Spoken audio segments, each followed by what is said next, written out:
Random Saturday fun. I'm really bored. So I'm going to hang out with my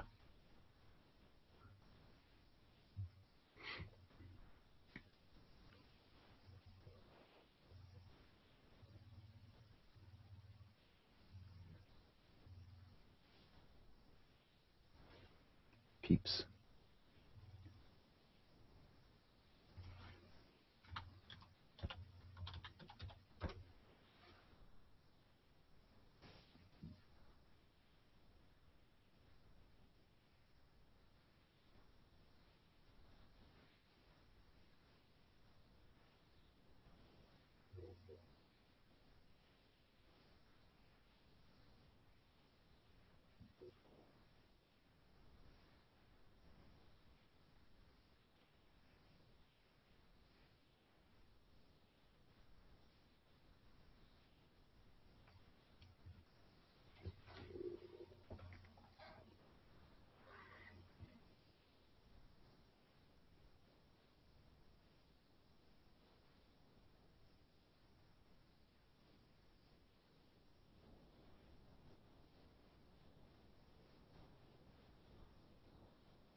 Hey, Dan. Hey, what's up? I'm sorry, I have to leave in 2 minutes. Huh. Have you already used up a minute? What's that? You've already used up a minute this month? No. Yeah, I guess I did. You know, if I have to comment on a post, I think I should use at least a minute, right? I think so. Yeah. So how's it going? Good. I'm just bored. Nobody else is hanging out? I got to install that thing again. When I was having Chrome problems, I disabled all of my extensions. What's the best one? For extensions? For finding open Hangouts. My Hangouts and Hangout Canopy. I use Hangout Canopy. I have to go drive now. I want to take the family to Jersey City. Cool. You know, I have a dinner appointment. Let's go. Let's see how it is going to be. What kind of food are you going to eat? I'm guessing Indian. How odd. Yeah. I'm jealous. I love I love Indian food, but we've had this conversation. I'm pretty sure in Virginia you get a lot of places you get great Indian food. There's a couple like Middletown, Virginia, near me, but I think one of them went out of business, maybe both of them. But it's a rural area with a bunch of rednecks, so you know what I mean. They go to the bigger cities, the actual Indian food as opposed to the East Indian food. You know what I'm saying? Yeah, India's a big country. Here in Jersey, you have like every other corner you have an Indian restaurant, and same is almost true with New York City. I'm sure there is a lot of Indian restaurants in DC as well. So it's mostly, you know, these areas where it is like crowded, or the urban areas, they have a lot of such restaurants. Yeah, because they're not scared to try something new, you know. Right. New York has some great Indian restaurants actually. Very expensive as well. The best food usually in any big city is where the workers go. Oh yeah, I've heard about that. The way we go to Chinese places in New York is we just follow the Chinese guys. Yeah, because they know. Yeah, if you go to Chinatown, you have like a ton of restaurants, and you just have to see which one has more Chinese people in there. And then they have this whole different kind of menu. It's very different from what you get. And you know that, you know, you go to a Szechuan place versus a I think the Szechuan place, the food is most spicy. So you know, just like in India where you have like Mughlai, South Indian, all this stuff, and we generally think about Chinese as Chinese food, right? They also have a lot of classifications. Yeah, I mean you're the two biggest countries. Right, I guess in terms of population at least. Yeah, but it's I guess the food in Bangladesh and Dhaka or Pakistan is the same, right? Because they're all one country under the. I think there are a lot of type of foods actually which is very Islamic. Mm-hmm. It's not just about the country; it's also about who is Jeff. Yeah. What's up, Jeff? Hey. It's also about the culture. It's not just about the country. Freak is making me hungry talking about cool Indian food. Yeah, I'm just going out for dinner, and Dan's asking me, what are you going to eat there? And I'm like, I'm going to an Indian's house, so probably I'm going to eat Indian, right? Yeah, you think, right? Yeah. Well, at least if they're going to get home-cooked food, unless they want to take out. Well, they could have brought something in, too, right? Yeah. I mean, those folks who I'm going to actually do a lot of takeout, so there's a possibility that they just want to order something. Yeah. Actually, we're going out to dinner. We're going to actually have some little Japanese tonight. You're in California, right? Yes. San Francisco?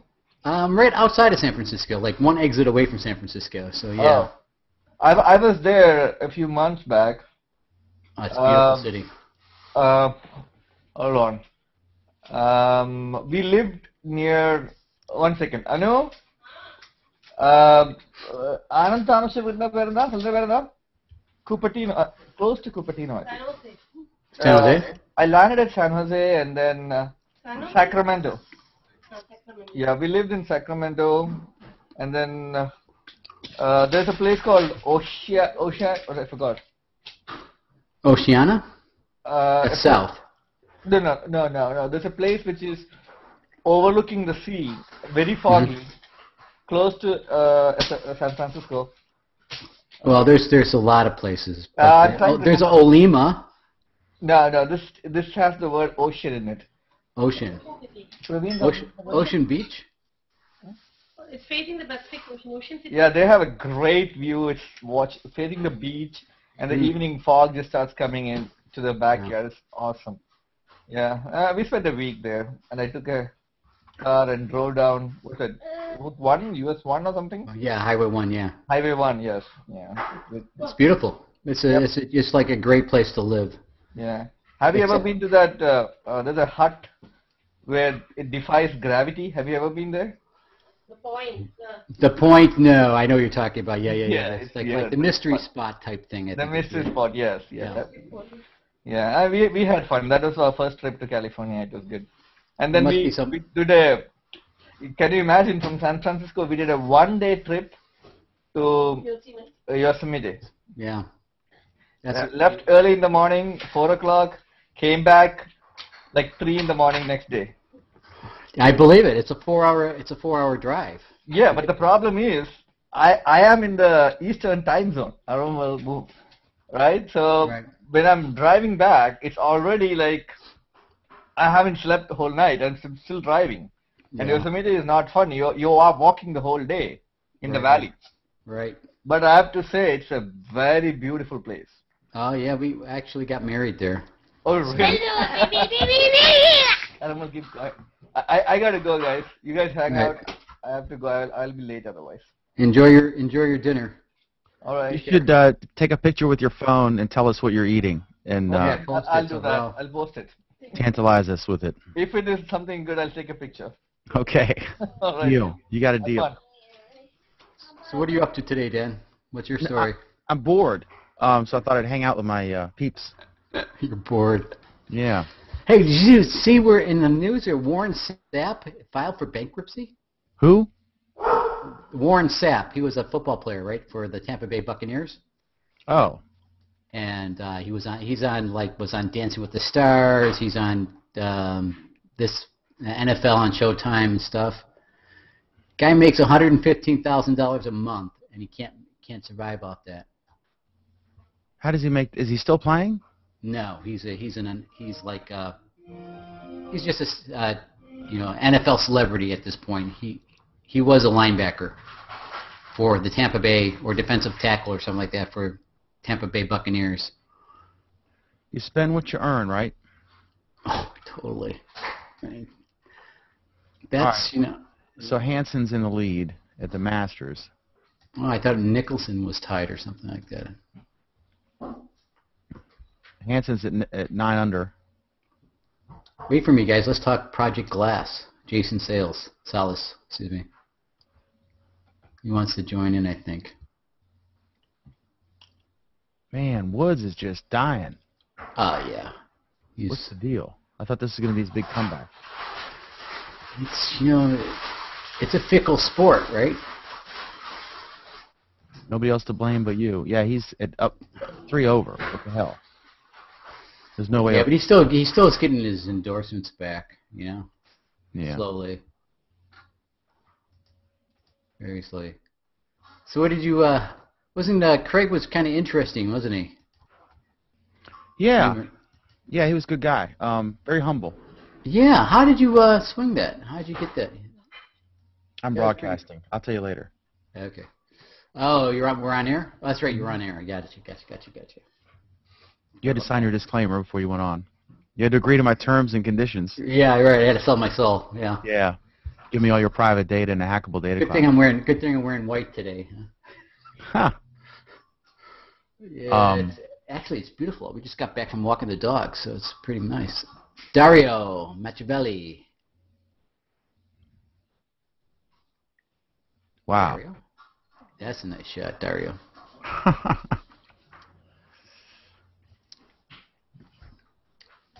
Dario has copyrighted content on the screen. Really? Oh, sorry. That's okay. I didn't mean to kick him out. I just wanted to get the just activate the camera. Tupac off the screen or whatever it was. Yeah. I'm still waiting for On Air. I hope I get it. I talked to Catherine Grimes, whatever it is, Grimes. Everyone's going to get it, right? Yeah, but, I'm trying to help these guys out in Tech and Coffee and some other people, and it's just kind of would make it a lot easier. I mean, you could still scam it, right? Yeah, I can use Wirecast. I'm using XSplit to record it. Yeah, that'll definitely work, but it would be a lot cooler to do it the other way. Oh yeah. Plus, it opens it up for a lot more possibilities for me. Hey, Harold. Hi. Look at the muscle shirt. Exactly. Gentlemen, good morning. How you guys doing? Oh, that's right. It's tomorrow morning, right? Oh yeah, I'm sorry. Yeah, it's Sunday morning, 8:13 over here. I guess I should say. Happy Easter. Saturday. Yeah, thank you. Happy Easter to you as well, or Passover. Yeah, or whatever. Yeah, I got the lamb's blood on my door, so I don't know what that means. Yeah, a festive, non-denominational holiday to you and yours. Yes. Happy Festivus. Festivus for the rest of us. Yeah. Yeah, which is sadly what we have to say in broadcasting right now. Every late December, we're like, oh, happy non-denominational holiday. I like the way CNN does it.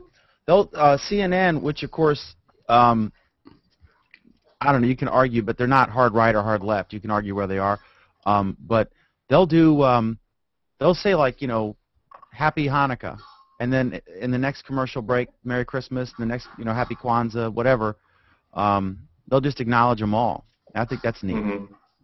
Well, it's kind of like, I know, Dan, I think you and I talked about this on a broadcasting marketing level last week when we chatted privately. It's kind of funny how, like, if you see at the end of NBC programs or NBC News, I should say, or I think I even caught it last night on CBS, because those are the my company is a CBS and NBC affiliate, but I know what happens with all the networks. You see at the end they kind of have like their end credit sequence, and they're like, oh, follow us on Facebook and then Twitter. Then they have like all the iconography at the bottom. It was cool in the beginning, but now that they're trying to cater to all of these third-party platforms, it's ridiculous how you have like literally 9 different icons at the bottom. It's you can get us on podcasting, Twitter, Facebook, AOL G+, keywords, Pinterest. Yeah. AOL. Yeah, remember those? Yeah, it's interesting because, and I hate the names, like the radio stations in D.C., WTOP, which is I think it's the #1 station. There's a hip-hop station at WTOP, and they're always neck and neck for who's the #1. And they said, from the Glass Enclosed Nerve Center. And I'm like, and they say it all the time. And then WMAL, which is their main competitor, it's an all-news talk, they say, what is it? They say Washington's Mall, WMAL. And it's just they come up with these things like, 9 News Now HD, and then they rebrand and they do all new logos and they spend $50,000 on a package or whatever.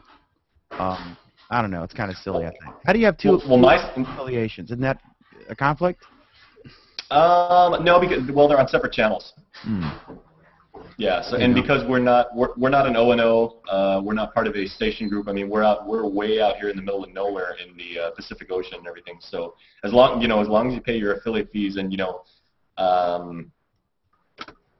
never do the twain meet legally and everything. I mean, they're cool with that. We just keep all of all the programs and all the promotions and all the branding and everything. It's specific to 2 separate channels. And are you competitive with each other? Is there a rivalry, or are you all? No, it's all basically it's a family-owned station, and we have our GM, and our GM is the son of the guy who wound up acquiring the company after it started out like way back. I won't give you guys the exhaustive history, but his niece is our assistant GM and our executive producer. So basically, like it's all centralized. She calls all the shots and everything, and we get the programs that we do, and we generate local programming for there. But ultimately, I guess if you want to look at it that way, yeah, I mean, you're still battling for eyeballs because you can't watch 2 things at the same time, even with picture-in-picture. It's kind of hard to concentrate on some reality show and then CSI at the same time. Yeah, but it's the supermarket mentality, right? As long as you might own that whole shelf with different cereals, but you got the market, right? You got that aisle. So. Exactly. Well, and then there's me personally, and then there's the stuff I do in our R&D lab. So I guess, Jeff, by that analogy and everything, I'd be like those $2.95 cereals way at the bottom of the shelf, you know. Pushed in the back. The knockoff Fruit Loops. Yeah. Jason, I got a question for you. I know you want to talk about Google, and do that in a sec. I got one question for you about what's the food in Guam? We just had Sreek on, who's Indian, and I lived in India, and Jeff's getting ready to go to a Japanese restaurant. I was born in Japan, but I've been exposed. You know, I've lived in like 30. I've visited probably 40 different countries and lived in 20 different countries. But I'm curious what the food in Guam is. The food out here is tremendous, and I say that because it's an amalgamation of like many different types of restaurants. Because you know Guam's always had a very strong presence with the military, so you get a lot of servicemen and women who come out here and they wind up retiring here, so they set up shop and they bring their backgrounds. But the native it's more Malay, palate right? and the cuisine out here. We're 3.5 hours south of Japan, 8.5 hours north of Hawaii. And we tend to really enjoy our barbecue here. But if you even think about mentioning the word smoker out here, you'll probably be run out of town. I mean, we are all about the grill, and we're all about deep marinating, which means like we take chicken or pork or beef and then douse it liberally in beer, and then set it in the fridge the night before, completely immersed in beer. Get it out the next morning, rinse it off in beer, and then throw it on the grill, put some more beer on it, and then eat that and then enjoy good beer. My son was stationed there for 2 years, right? And he came here for Christmas, and while he was here for Christmas, the hurricane hit the place and completely washed away his whole house, everything in it, and his car just disappeared. Were you there when the hurricane hit? Which one was that? Andrews? This was about 6 years ago. Oh. Oh, okay. Yeah, so this is the hurricane on Guam. You're talking about the typhoon, or? Yeah, I'm right on Guam. He has a place right on the beach. And I actually have some photos of it, and it came in and it just went right through the condominium that he was in, and he couldn't even find his car after that. It pushed everything out. Yeah, the last really big one, that was I guess what we call like our super typhoons out here. That's where you have storms with winds in excess of 180 miles per hour, literally. So that's what you guys would, in the States, you guys would call a Cat 5 hurricane. That was in 2002, and I believe that was just December 7th, because like so many things happen on that day. Of course, you've got the anniversary of Pearl Harbor, and then you've got for Catholics, you've got that's Camelin Day. If you talking again about religion, and then it just so happened that there was a big typhoon. But yeah, that one was really nasty. I mean, there were parts of the island that literally were without power and water for like 3 months. Yeah, they were without power within a month. The whole Army, the Air Force Base, was without power for almost a whole month. It took a long time to get power back to the people. I got three quick questions. I'm sorry, I didn't mean to interrupt. I got 3 quick questions, Jason. How prominent is fish in the diet? Because you're an island, so I assume fish is cheap. What do you call someone from Guam? Like in China, you're Chinese. In Japan, you're Japanese. What do you call someone from Guam? And what percentage of the population there is local, like native? And what percent is either military or like hangers-on? Okay, well that's a great question, and as a proud Guamanian, I guess, which I'll address the second one. So that knocks one right out of the park there. We get this all the time, and I'll actually do you one better because I'll give you the 5-cent tour. So fish is incredibly prevalent here. Of course, being in an island, we have an ample supply. We also tend to bring in a lot in terms, because who doesn't want Maine rock lobster? There's a reason why it's branded as such. So we import a lot of stuff, and then because of our geographic location, we bring in a lot of stuff from Japan, from Hawaii. Also, techniques of preparing fish is pretty good. Some of the fish that are endemic to the island here tend to be like kind of small. And then of course, like if you guys have ever actually bin fishing or prepared fish, if you get those abnormally large fish, like, you get uncommonly big groupers, you don't want to eat those because there's a certain toxin that is prevalent in those kind of fish, that the larger the fish, the more poisonous they can be. It's ciguatera, if I'm not mistaken, for those of you guys into biology. Yeah, so fish is really huge out there, but Guam still is we're carnivores out here. We love our meat, and we also love rice, very, very much so. Yeah, and as far as the population split, I'd say right now it's probably, I want to say maybe about 65-45 or 70-30 local to military. But there are a lot of talks going on in Washington right now because the U.S. government's actually trying to move thousands of Marines from the base in Okinawa and move them down here. But I mean, it's all a big budget thing. I mean, we've been on top of this for the last 2 years in my company, and more recently they were saying, because they were supposed to move 8,000 Marines over here, which means that when you factor in the average service person maybe has 2 other dependents and everything, the population of this place was supposed to go up by about 17,000. And for us right now, we're about 150,000 with a pretty decent rotating crop of servicemen, and students come and go and everything. So to your point, I think, or to your question, I think it would be probably about 65-45. I mean, I should know this, and we've only done reports on it. How many square miles is we are 30. Yeah. So here's the 5-cent tour. We are 30 miles long by 7 miles wide. It's the southern end of the island is very, very mountainous. So some people say, oh, okay, well, 30 miles, I can walk that in a day. Well, you get down to the latter half of the island, and it gets rather tricky because the terrain isn't the same as it would be in the central and upper parts. Prior to 1988, we had the world's largest McDonald's restaurant, and then the one in Russia opened, of course, where people would stand in line in the snow for like 3 days just to get a 6-piece McNuggets. But we actually had the biggest one. You said it's 30 by 7? Yes. So it's 210 square miles, so it's urban. It's a big city. We're about, well, the entire island is about the size of the greater Seattle area. Seattle and, western Seattle, where I've lived for like 10 days. Is it like Hawaii where they eat a lot of spam? They have spam like... Yeah, well, it's an unofficial statistic, but I remember when I was growing up, there was kind of like the running gag was they said Guam actually had the highest per capita consumption rate of Pepsi, Tabasco, Budweiser, and Spam. But you only use it for cooking. You only use the Budweiser for cooking, of course. Yeah. Oh yeah, of course. Well, yeah. It degreases an engine pretty well too.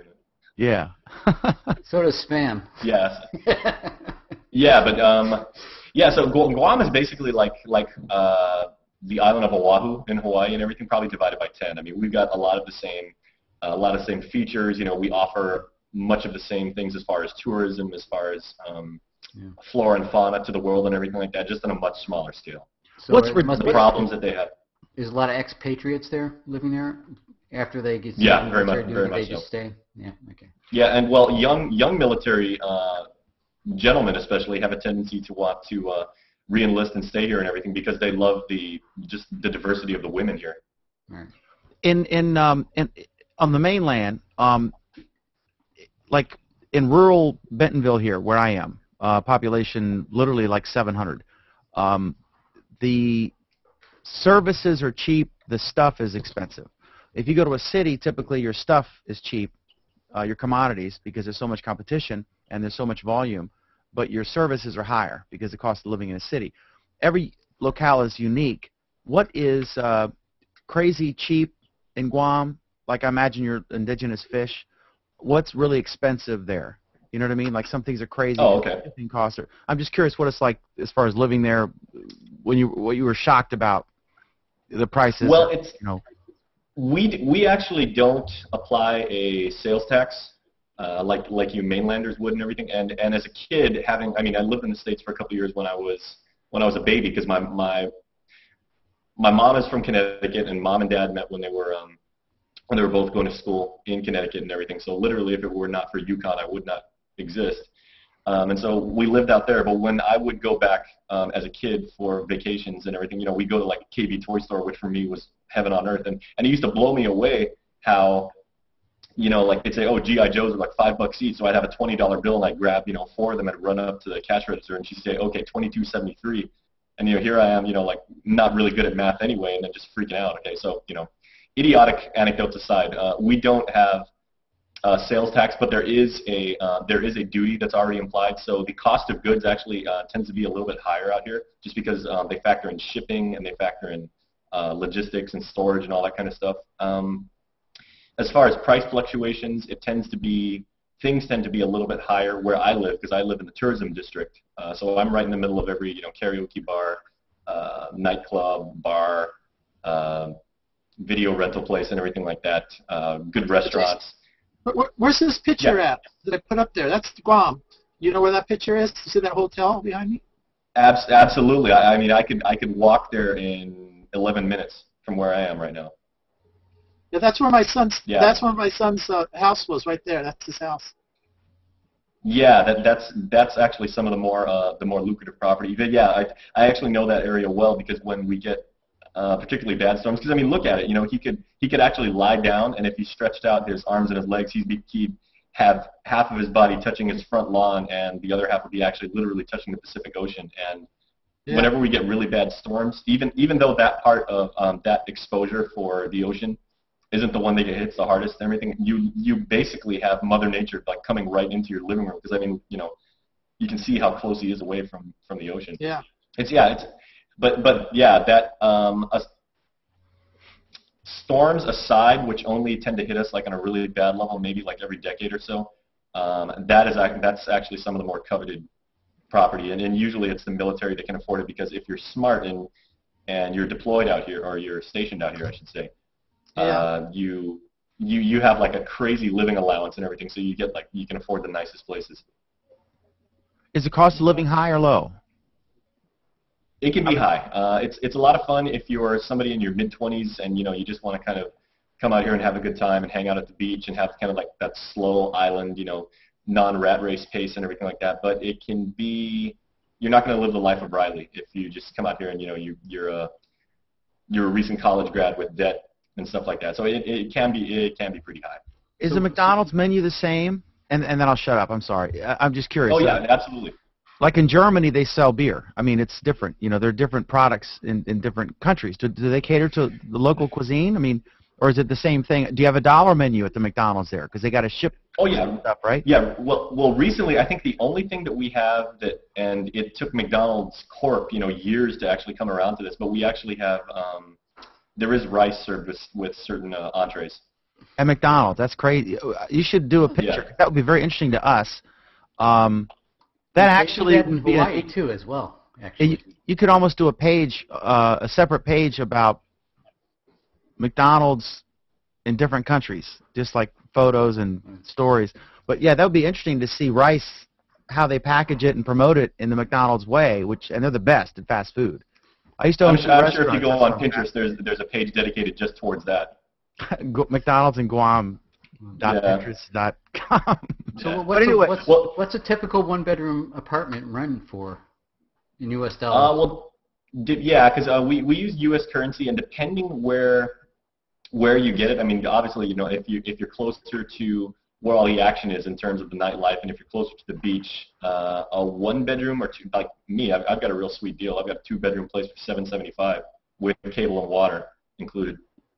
So what would that? So you're on the I got a deal end. What's the normal end? I'd say probably in the range of like that place that Harold shared and everything. That's usually around like maybe $1,300-$1,400 a month. The nice condos in here are usually like at least $1,200-$1,300. But you can get a decent place, and everything's 10 minutes away, any direction you go, you can get a decent place for like around $700-$800. That's not too bad at all. I guess they got a lot of military families, so they've built up a lot of for people who live off base. They've built up a lot of affordable rental units to cater to those military guys, I'm guessing. Yep. Yeah, and the real estate market was really on the upswing here. But again, the plan was to have our population increased by 17,000, and the assumption would be that a lot of those would actually want to live off base, just because they could experience the island lifestyle and the people and, you know, our hospitality, our warmth and everything. But now the plans are kind of changing because of federal budgets. Things like condo owners are like, okay, well, you know, we just improved our building and we just, you know, we just bought more property and everything like that. So locals like me are kind of worried because now that there's a risk if you actually own and rent out property, they're going to say, okay, well, I got to recoup my investment somehow, so now I'm going to jack up the rates for those of you who live here permanently. It's a world. I mean, that's a national trend here. The rental things. Sure. Because, you know, all these foreclosures and everything, and everyone's renting. For years during the housing boom, it was really interesting. I talked to a guy who has he owns 500 apartments, and his dad used to own 1,500, and then he split it up among his 3 kids. So this guy knows something about the apartment business. And during that housing boom, when anybody could qualify for a home, you know, a cocktail waitress making 20 grand a year could sign a paper saying she made 80 grand a year and buy a $400,000 home, and then now they're getting foreclosed on. You know, these stated income loans and the interest-only loans and all this crap that they did to scam and created the housing boom. So the renters were screwed then. They couldn't rent their places because everybody could qualify to buy a home. But now, as it's, you know, after the housing collapsed in 2007, I guess, and it's now that the settlement's been reached, the foreclosures are going to start en masse, and so if you own rental property, this is the time for you because you can name your price. There's a line wrapped around the door. But why don't you talk about what you wanted to talk about? Now that we've talked about everything else, the Google stuff. I'm very, very flattered that all of you gentlemen have taken such an interest in my place. You know, come out here and everything. You know, we'll make you a plate of barbecue. We'll, you know, invite you to one of our fiestas and everything. You can just show up even if you don't know somebody's house, and they'll treat you like, you know, you were their best friend in the world going back generations and everything. I mean, you know, we really take pride in how we in our island hospitality, and that's really the island way of life. And I figured everything I've said to this point either has a bunch of people wanting to move out here and probably has our local tourism bureau wanting to they're not very fond of me right now because I've also shed light on some of our some of the aspects of living out here that don't make the brochure. Okay, so anyway, and we've only been going at this for like 10 minutes now. Okay, so big fan of the show. For those of you who do not know, I just finished doing play-by-play for a semi-pro football league that we do, but I watch Google Plus Week every single week. Jeff, big fan. I really love your work. Anthony, your contributions are fantastic, and obviously, you know, Dan, you're a good friend. What I posed the question yesterday about Project Glass, and I tried to jump in the Hangout, but I guess, you know, where I was, the Wi-Fi was crappy, or, you know, my gear just kind of like wigged out on me and everything. But I actually wanted to talk about that because, Jeff, you started having some really good points about that. And then, you know, the conversation kind of tangentially went off to tablets and everything like that. But what I was wondering about was obviously, I think Sreek was the one who actually said it, the video probably isn't going to be a spot-on translation of the ultimate UI as it's going to come out. And as we know, you know, when Google puts out products, you know, case in point, the G1, it's probably not going to be, you know, the bam slam thing that most people are building it up to be right now. And deliberately so, Google's being very, very vague at this so that dorks like us can just sit around and speculate ad nauseum about exactly what's coming down the pike. That said and everything, I was incredibly impressed, and just to get, you know, to the point of Dan's show and everything like that, I think this has phenomenal potential for what it's going to do for the Google Plus experience. And I've got a bunch of different questions. But prior to that and everything, I guess, you know, Jeff, just let me know what you think and everything, because obviously you guys have thought about this as much as I have. Well, you know, no one has seen it. You know, we haven't actually. I mean, I don't know anyone who actually has used it, seen it, put it on their glasses. Scoble got to see it, but he couldn't touch it. He got to see it, but he couldn't touch it. We don't even know if it's an attachment to your lens, the glass, or is it actually part of the glass? You know, I mean. There's a picture of it, Jeff. There's a picture of a prototype being worn by Sergey. Yeah, but is it his glasses? I mean, is it one piece? Is it clipped onto people like? No, it's like glasses? No, it's like its own standalone, like you know, like frame, and it has on, you know, one eye, just one eye, not both. Yeah, it's a dominant eye. This little like display, you know, like I don't know, a quarter inch in front of where your traditional eyeglass lenses would be. Yeah, I think Jeff, you 7 actually of nailed 9. 7 of 9. Yeah, Jeff actually nailed it yesterday on the show because you actually said, it's that small sliver of quartz. And from what I understand, I mean, like I've looked into this exhaustively, basically because 1, I'm a nerd, 2, I have no life, and 3, I've probably got OCD at some point about this stuff. Right. But from what I understand, and actually on his show on This Week in Google, Leo Laporte and his crew had a really fantastic rundown of that, and they were reporting it after the thing having only been announced maybe an hour earlier, so even theirs was just a lot of spitballing. But from what I understand from reading a lot of the articles and talking to a lot of people, that quartz display, as you mentioned, Jeff, like it sits literally like above your pupil, and you have to look up, and that is actually how you interface with the app or with the program, and then based on how you can you mess with the menu, because like if it says, Jason is calling Jeff, do you want to accept, do you want yes or no, or approve or cancel, then you move your eyes. And that's not too far-fetched and everything because of what we know now of facial recognition and the ability to detect different body parts and everything. So that's very logical. The one thing that I like that approach though, Jason, because I'm sorry, there's a delay, and I didn't mean to interrupt you. I was going to say, I like that approach because for those of us who wear glasses, which is everyone here except you, I don't know if you have contacts or whatever or don't need them, but I'm excited because our first fear, Jeff and Anthony and I, immediately, I'm sure, is that those of us who wear glasses, that there won't be prescription Google glasses, right? And so it's exciting to think that it's an add-on, that we could still use it with glasses. Yeah, I didn't realize. That's a lot. Go ahead.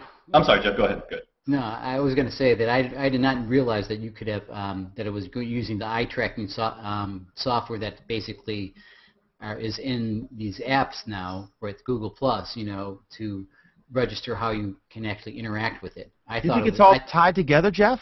I think it has to be. I think they're taking the same technology and just using some kind of eye tracking, right? And then you look up, like you're saying, as your eye is moving, that's how it's going to that's the response you're going to get. So I think that's probably how all that stuff is probably coming together, right? It makes sense. Well, and Anthony had a key word. I don't know if you guys picked up on that when he was just speaking. So good of you, Anthony, to notice that and even when Sergey wore those, and ironically, this was at a conference that I guess combated blindness, if I'm understanding, and it was actually a foundation that was started by a Google executive, one of the first Googlers, Susan Wojcicki, I believe. I don't know if I'm pronouncing her name correctly. So there's that little tongue-in-cheek reference there. He's actually wearing it at a conference about vision, but Anthony actually said, it seems like a standalone unit, and that was the very first thing that I was asking. I was like, okay, so are the Project Glass base units, headsets, whatever the hell you want to call it, are they going to be standalone devices, or are they going to be peripherals to assumedly Android phones? And so that way you would actually offload all the processing, all the memory, and you would basically either, and I've heard people saying, the data transmission is going to be over Bluetooth, or the data transmission is going to be over NFC possibly, which, I mean, we could go on and on and on about this. I'm wondering and because, I mean, that makes perfect sense, because then you can realistically, you won't have to impose a separate data plan, which I believe Pam was asking about yesterday, so we don't have to worry about that. The battery life, because of data transmission, would be a lot less, meaning you could actually use these for a pretty good amount of time. But I'm wondering, because if it's in Bluetooth, it's been my experience when you actually walk through a lot of places that have a lot of radio interference, Bluetooth tends to have really bad dropouts. Now with NFC, you need line of sight for NFC, so that wouldn't work if you have it in your pocket, right? I mean, I think you need line of sight for NFC, right? Don't know. Yeah, I'm not sure. I'm not looking at it. Could enable Wi-Fi on the device. It could be a Wi-Fi enabled device that you have to have a separate. Yeah, you could tether, because that's of course one of the hallmarks of Android right now. So you could actually just pass your data plan off to that. That's a good point. Do they know if you tether? No, yes. They don't. No, I don't think they do. All depends. Right. I mean, you can secretly tether, or they can enable it. I mean, depending on the carrier and the I mean, if you don't pay for it, right? But if you just get one of those tethering apps that are like $10, and that's okay. Hypothetically, maybe I do that. and I don't pay anything extra, and I can, but it's shaky. I mean, it's ghetto, and it goes out, and I have to log back in or whatever, but it works. You know, I can have my laptop and my phone hooked up with a USB cable, and I'm getting internet on my laptop over the mobile network. So I don't know. Using PDA net or something like that, right? It's called, I forget, some tethering thing. You know, but also one of the things I took away and I gleaned from the video is the illusion was that whoever, you know, the person that the Project Glass headset was being worn by was walking around New York City. I mean, I think everybody kind of agreed that was what the impression was. And when the person was walking around, you see, oh, okay, well, New York City, I mean, it's, you know, it's a very Wi-Fi rich metro area. And for places like mine, where, you know, we have a lot of hotspots which are, you know, privately owned, or you got to go into a coffee shop and, you know, just buy a cup of Joe so you can get, you know, free Wi-Fi access. This is the kind of thing that as a consumer, I would more than happily be willing to buy like a MiFi card and just basically carry it around so that I could have, you know, full-time broadband connectivity, because even though the amount of data that you're going to be passing to the headset, if it's coming off a base unit like we talked about, like Anthony said, you know, you're carrying your phone in your pocket and you're just feeding it, you know, notifications from, you know, you're doing turn-by-turn direction, or you're feeding information from your circles, or you've got a incoming video feed, or somebody sends you a picture. That's going to be pretty low bandwidth, but at the same time, you know, you're having the challenge of having to download all this information in real time as you're walking around. You know, as somebody sends you a feed, you know, you don't want to be in a lousy location and like, hey, I'm trying to join Google Plus Week from my Project Glass device and everything, but I'm in a really bad location with a bunch of trees and everything like that, so there's going to be like an obnoxious delay. Is it going to be something you look at, or is it going to be a projected image? What's the spec? That's also what. Well, that's also what Leo was talking about. They're like, you know, is the image actually going to be put on that little quartz display? If you know we can agree to just call it that, you know, in lieu of not actually knowing. And they were saying, you know, is it actually going to be an image that's projected onto your cornea, or is it just something that appears in the glass? And most logic would say it's probably something that's going to be on the glass. And that's funny because Scoble talked about that in his post and everything, and he said it didn't look like when Sergey was actually interacting with the device as if it was, you know, backlit. So yeah. I mean, half the fun about talking about this stuff is just trying to figure out exactly what it's going to be like. And as somebody who has applied at Google to work in like marketing capacities and everything like that, you know, Google gets ragged on so much for it, and people say, you know, like how un-PR savvy they are. They are real geniuses when it comes to PR, because they do stuff like this, and, you know, no such thing as bad press. Look at us. They're getting us to talk exhaustively about what might be. The real fun is evaluating. The real fun is in the future evaluating who was right. Yeah, they have mastered the art of scalability, and they have mastered the art of spinning up fanboys and fangirls. Yeah. Well, you know, happen. Go ahead, Sheila. I'm sorry. I'm going to say, you know what that would do to me if I use those Google Glasses thing? I think that's what you're talking about. Mm-hmm. I would probably be running into a brick wall, not paying attention where I was going. Well, we were actually talking about that, and we said, you know, the speculation, at least for now, it's you have to look up. So I mean, it's you know, yeah. you can actually walk around. You can take them to the beach. You can, you know, stroll around downtown, you know, a city block. Yeah. What have you and everything. And they probably wouldn't be too intrusive. And then to you, I mean, I can imagine that you'd probably get a headache after the first couple of days because your eyes would be tired of always like, constantly looking up and straining. But yeah, the thing is, would it work if you're wearing glasses? Would they work? We think it would, because it's an attachment. And in fact, I think the picture, there were no lenses, right, in Sergey's glasses.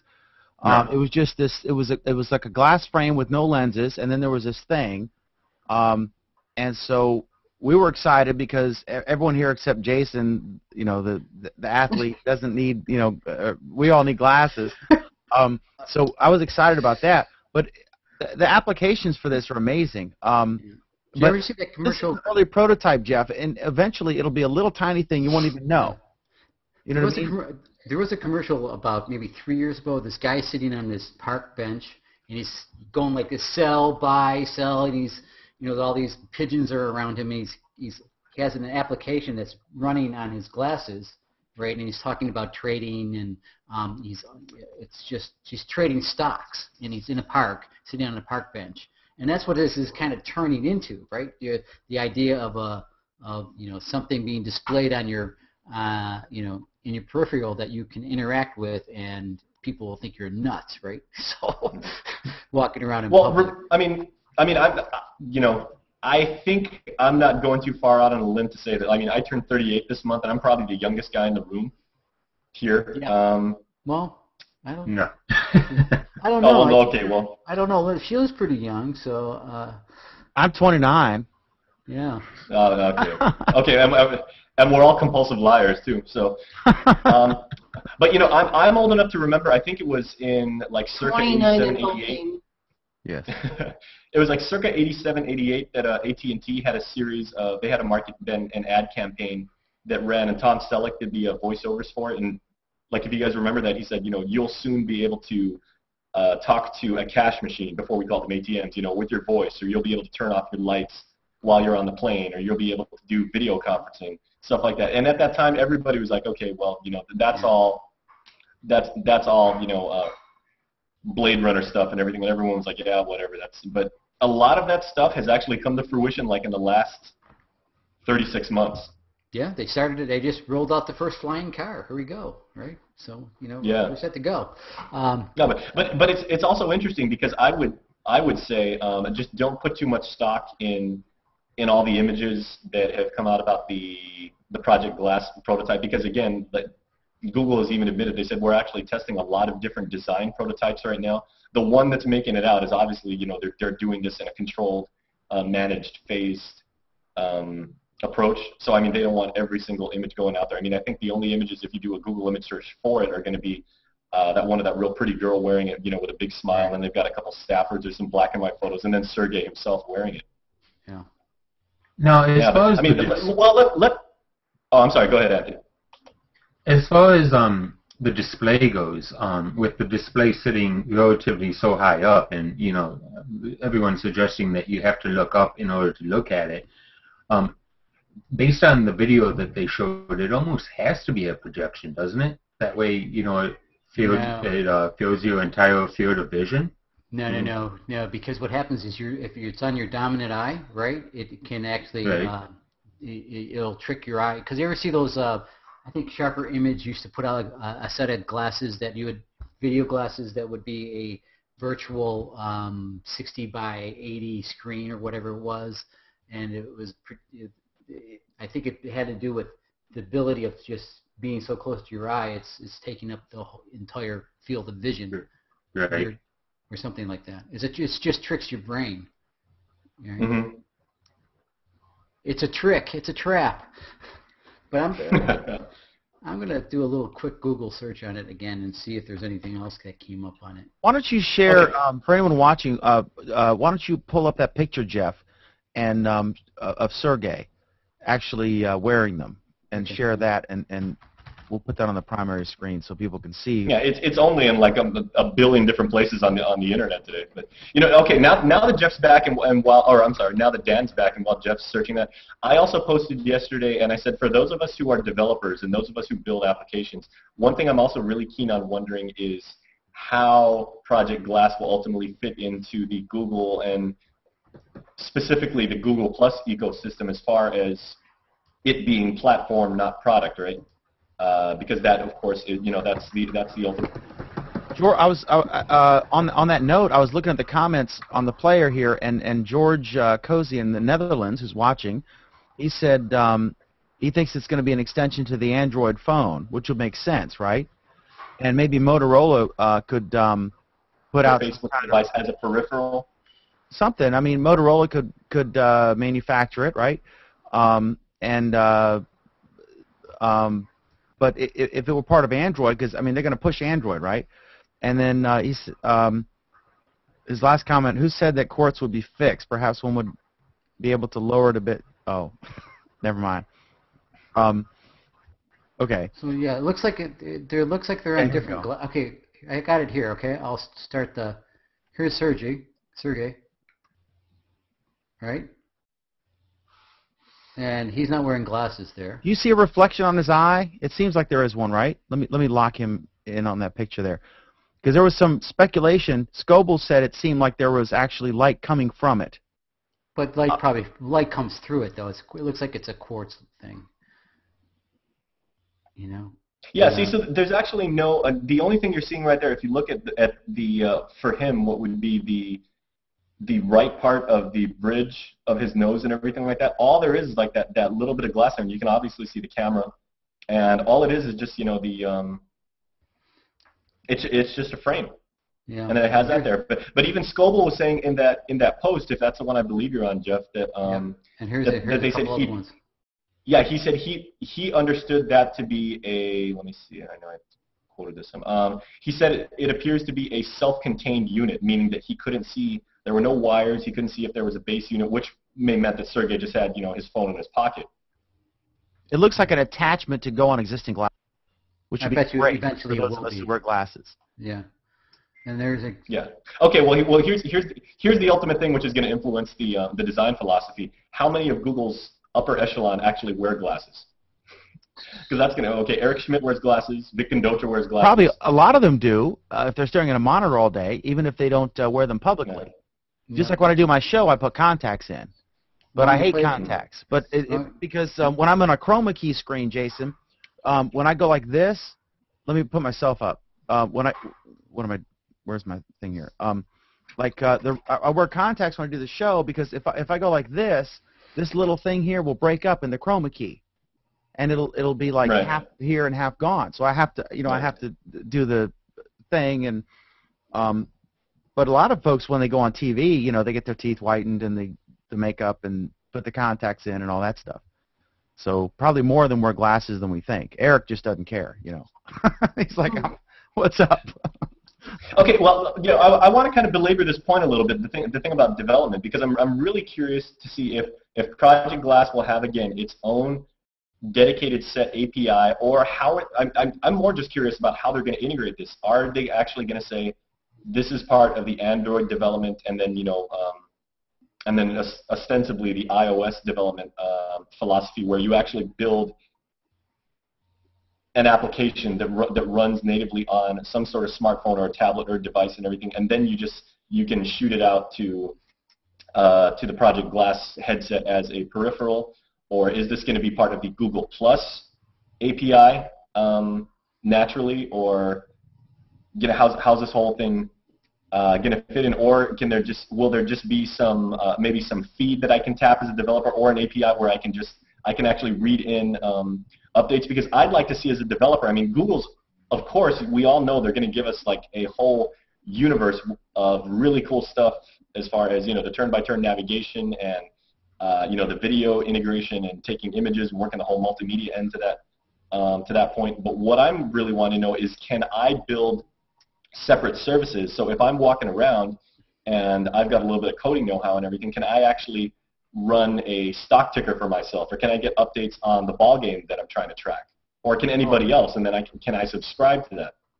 Yeah, my guess is it's just going to be, it'll be a menu of points of interest and topics and things that you want, and then yes, why not? I would imagine that's everything they want you to do. They want to do all that and more.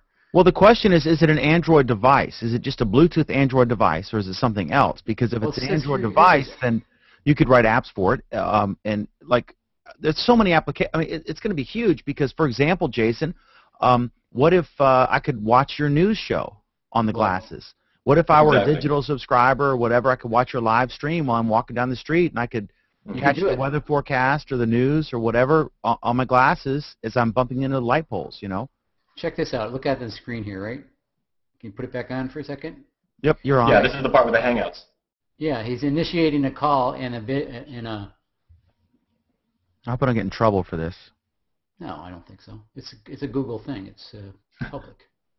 Yeah, but Leo Laporte said certain stuff of his bounced too. But we will find out in about 30 minutes after this. Yeah, it's sharing we'll know right away. Video. Yeah. That technology is amazing, by the way. That they okay, so there's a thing, and I mean this is another subplot that we could extrapolate on. So Actually, Jeff, can you rewind that a little bit and maybe just pause on that screen because the UI, of course, would imply to be a Hangout, and I've seen at least a couple of Googlers that they've kind of like snicker, and they're like, hey, check out the video at 2:48, whatever it is when the video call comes in. Obviously, you're not going to be able to do something where you'll have like what we have right now in the UI, like doing Hangouts via the web, where you actually have 9 people. But I mean, they could realistically pull off the same user experience in doing real-time video conferencing like we have if you try and do Hangouts on an iOS device or an Android device, where you can only see one person talk at the same time, but still you can interface with as many people as in the room, and you can and again, you can do this all in real time. And I mean, I've done Hangouts from a mobile device over 3G. It's not great, but it works. Right. Yeah. So I mean, and that's the one big area as like a total guy whose jaw is just constantly on the floor about the whole paradigm of exactly where Hangouts are going. I mean, and like to kind of sidetrack for a moment, Dan, your program was the use case that actually got me thinking completely different about Hangouts, because I would literally bring up my laptop and just put the video at full screen and then watch you and the gang in real time and kind of do that whole thing. So I was like, wow, you can actually use Hangouts as an ad hoc form of TV show. And then a friend of mine who lives in a really crappy area of the island right now where he can't get cellular calls just because like he's in a mountainous area and there's a bunch of shrubbery around his house, so trying to call him on a cell phone is a nightmare. We actually have resorted to, every time I want to get in touch with him, we always just do Hangouts, and we actually use that as our ad hoc telephony system and everything like that. So the potential for where they're going with the Project Glass initiative, and specifically to integrate Hangouts and everything like that, that could completely revolutionize the way that humans communicate with each other. And again, this is and it's all about emulating actual human communication. Human communication happens in real time, and it's truly three-dimensional, and it's it's video, not just text, and it's audio and everything like that. So that would take it a whole new level for a virtual photo walk. Oh yeah. Absolutely. When you're taking someone for a walk, Well, I see people do it today. I mean, I was in a Hangout and this guy in Tech and Coffee this afternoon, and a Duke got on his motorcycle, put his phone in his pocket, and was driving down. And I think he was in Tennessee, and you could see him drive his the motorcycle, and it was just crazy. It's Yeah. Dude, you know what? The first thing I'm doing, if this thing goes live and it really does realize a lot of the potential that we're just sitting around and having a big circle jerk about what it might become, the first thing I'm doing after I buy one of these is I'm going to the States. I'm gonna hook myself up with a MiFi card with a really good fat bandwidth pipe, and I am gonna join Google Plus Week walking around Disneyland, and I'm gonna join you guys actually broadcasting from Main Street Disneyland. I'm gonna go on like all the rides, so So you would make us dizzy. That would be immensely cool. Oh yeah. Especially when you're going on a roller coaster that takes you upside down. Yeah. Thank you. Well, I don't know if I use it on your glasses Space. I don't fall know if I off. use it on We'll see these different views as the glasses fall off. Actually, no, that's a funny story, because when I was in high school, I went to Disneyland and I lost a disposable camera in Space Mountain. So I'm not trying that again. I've learned my lesson. I mean, I think maybe I'll go to I'll just do a walking tour and everything. That's smart. Yeah. But it is interesting, where they're taking this stuff, and actually, it's kind of crazy. My sister-in-law works for Google, and she always gets, Google TV before it comes out, and gets his phone before it was out. All the employees get all the stuff first, right? So the dog fooding. Yeah, exactly. And then I'm sure they'll probably see that, at one point. So I keep you posted. Well, some of the community managers have already they've already kind of tongue-in-cheek quipped about that, and they're like, hey, check out this video, and then they put at the bottom, like in bolded text, and they're like, no, you cannot ask me if I can be, if I can sponsor you as a dog fooding candidate. So please stop asking. Yeah, they have a ton of money to do a lot of different interesting things, and kudos for them for just pushing the envelope, And that's why I was saying, I don't have a tablet, right? I'll probably get the Google tablet when it comes out, because It's going to be cost effective. I want to use it for Hangouts. If it has a front camera, I'm sure it will. So, everything's going to be all kind of integrated.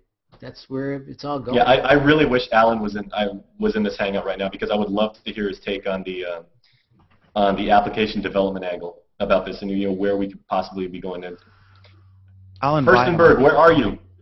I'm going to invite him. I could see stuff. Yeah, I invited him earlier. I'm going to invite him again.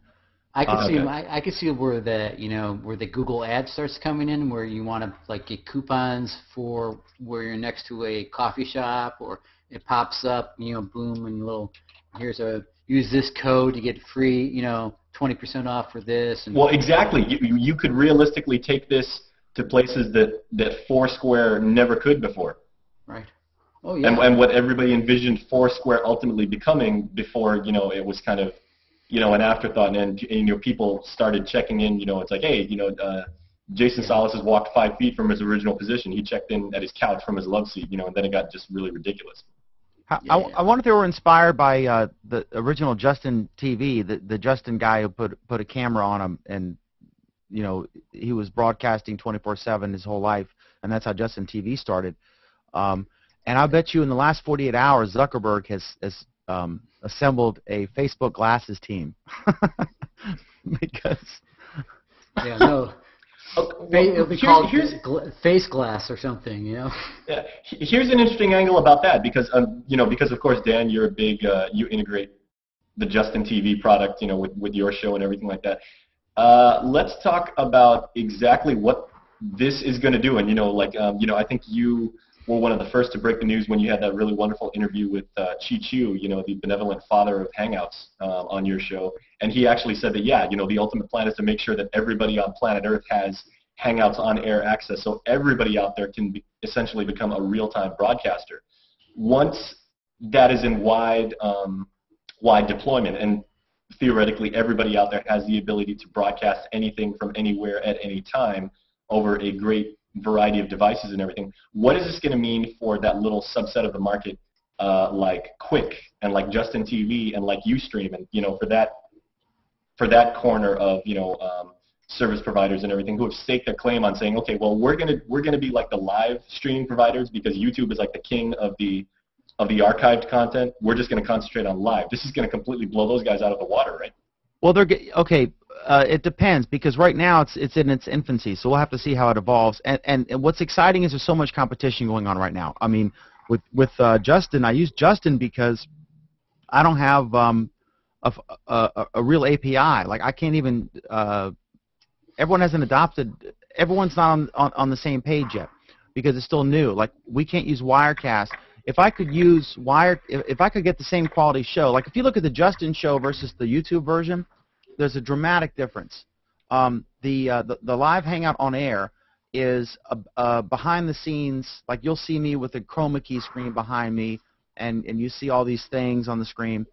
The Justin looks like a TV show, and so I don't see, based on our conversations we've had with Chi and with others who are actually developing Hangouts, I don't see that as a priority for them, because there are very few people doing what I do and trying to produce television quality programming using Hangouts.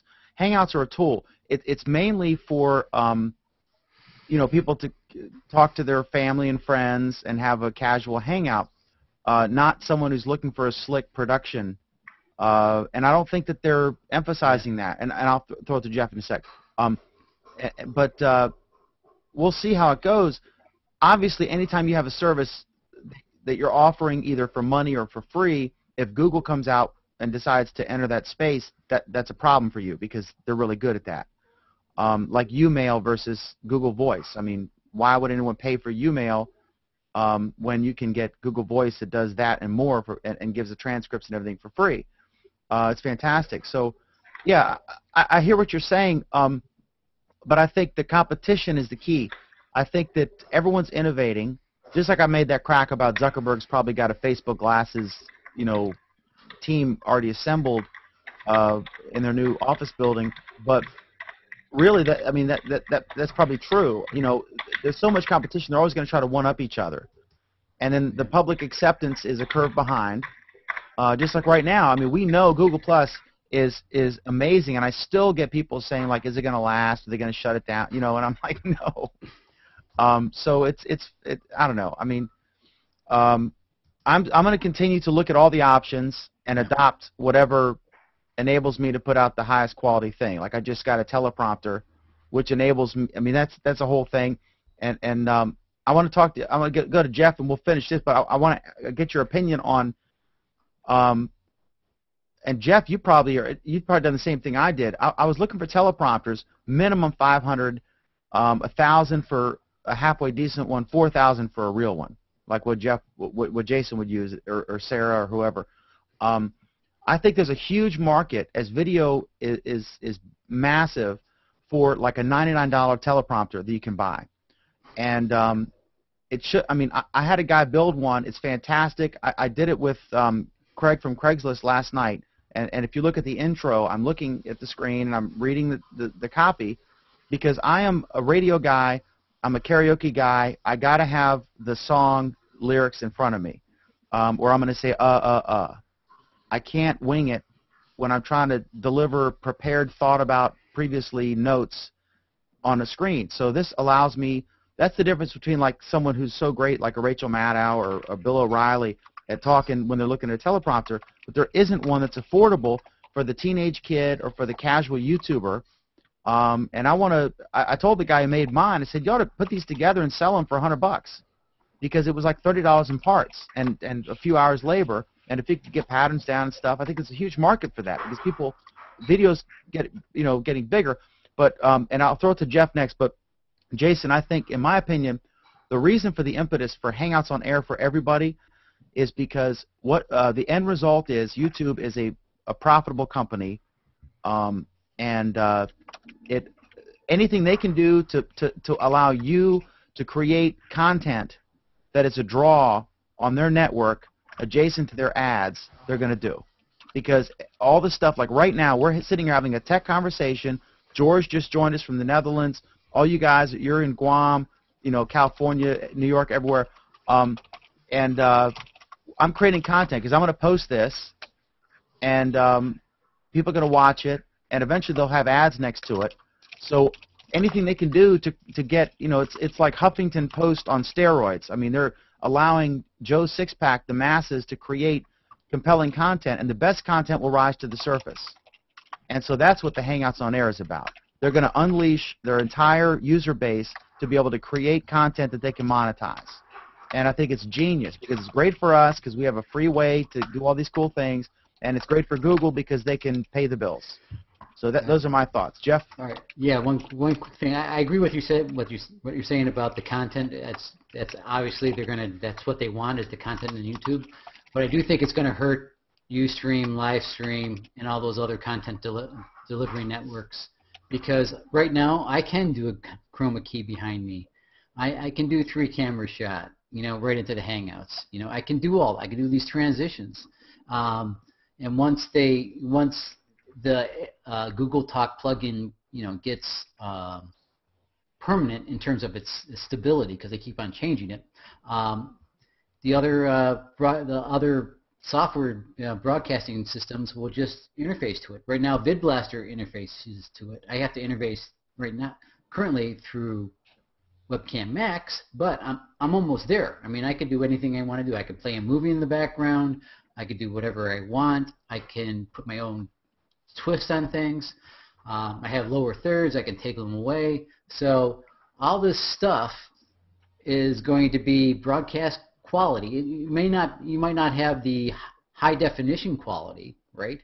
But it's if 720p is adequate for most people's viewing. So I think it's just going to kill these guys, because it's automatically recording it. I can record it here. I can record it up there. So I think Ustream, Livestream, those guys, people that have TriCasters, higher-end equipment that are building more broadcast quality networks are going to continue on those. But the people that are doing small, local shows are going to move them over to Hangouts and use YouTube. Why not? And that's a really good point, Jeff. And like Dan, I completely respect what you say about, like about doing the TV, TV programs and doing broadcast quality. And like Jeff said, we're not at the point where you can actually do, 1080p presentations yet. Yeah. But again, the point I wanted to emphasize again was that Hangouts aren't necessarily going to be used just for doing shows or just for doing business collaborations or like what are you doing on a Saturday night, because we all have no lives and we'd rather just sit here and talk to people from places we'd never otherwise meet in real life and everything like that. You could use your Hangouts for a variety of things that have nothing to do with traditional TV, like ad hoc telephony. You can do things like that. Like I'm thinking the way that they're really starting to broaden their product line, and more importantly, the way that Google's really starting to integrate a lot of what they're doing, is we could, and getting back to that AT&T campaign, to that spot voiced by Tom Selleck, maybe in about a year from now, we could realistically be saying, when Google TV matures, if and when, and the Project Glass thing really takes off, I could be walking around, like say downtown or something like that, and I've got my my Project Glass headset on. I'm just happy as a clam walking around, and Dan wants to invite me to the show because we're talking about something really cool for Google Plus Week. So he sends me a note, and I'm like, oh, okay, well now I'm on my headset, so I can join in. Albeit I can only have my camera looking forward, so you guys don't see me, but you guys see whatever I'm seeing. By the same token, he shoots a message over to Sheila to say, hey, you want to do something, and Sheila just happens to be watching on her big 80-inch big plasma screen, and she can actually get that through her embedded camera, so that you can actually interface with that. Because the one thing that I've been thinking about is, as Hangouts continue to evolve, when are we going to get to the point when webcams aren't the only video source that can be used for Hangouts? When can we actually start using dedicated feeds or other types of video input? And further to that, and then I'll shut up again, is when will people actually start to use Hangouts as alternate forms of program control? Like, we've talked about doing things with, obviously with voice as input, but also motion as input, and I've posted about this several times, about actually emulating what was put forth in the movie Minority Report, where you actually are using hand gestures and facial, and you're actually using motion to control programs. Because my first Hangout app, when I was poking around with the API several months ago, was I built a video game that actually used your voice as the means of racing a turtle across the screen, the tortoise versus the hare analogy. And basically, and it drove my friends nuts, because basically if you had a bunch of people in a Hangout, you just sit there and you yell at a screen, and the louder you can make your voice and the more sustained you can actually have that volume, you win the race. And it's a completely dorky example, and something I copied from a really nice guy that wrote it in Java. But at the same time, it kind of it hints at where we could be going, is actually using Hangouts as an input method. By the same token, what are Hangouts gathering about us right now? Obviously, we'd have to give it the permission to do so, but what could it be learning about us in terms of our voice and our inflections and our movements and everything like that? Could it actually be generating data about us that it could use to get a better idea of who we are in cyberspace? Does anybody even say cyberspace anymore? My God.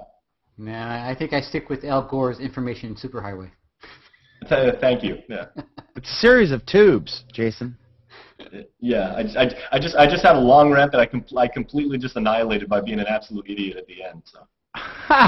Hey, so it looks like Mike joined. Mike, are you running XSplit right now?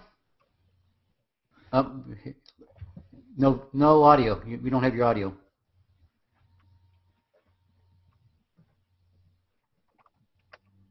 Not yet. Nope. Still no audio from Mike. Yeah, I got it. Should have it now. Okay.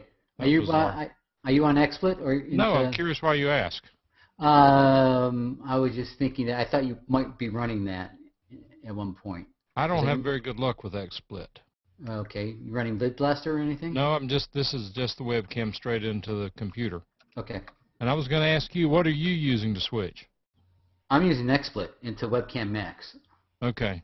And but I don't have a green screen. I was hoping if you had that running, you could show Dan how he could be doing that right now with that, My experience with, and I do have the green color back here, as you can see, but my experience is that XSplit is not good on chroma key.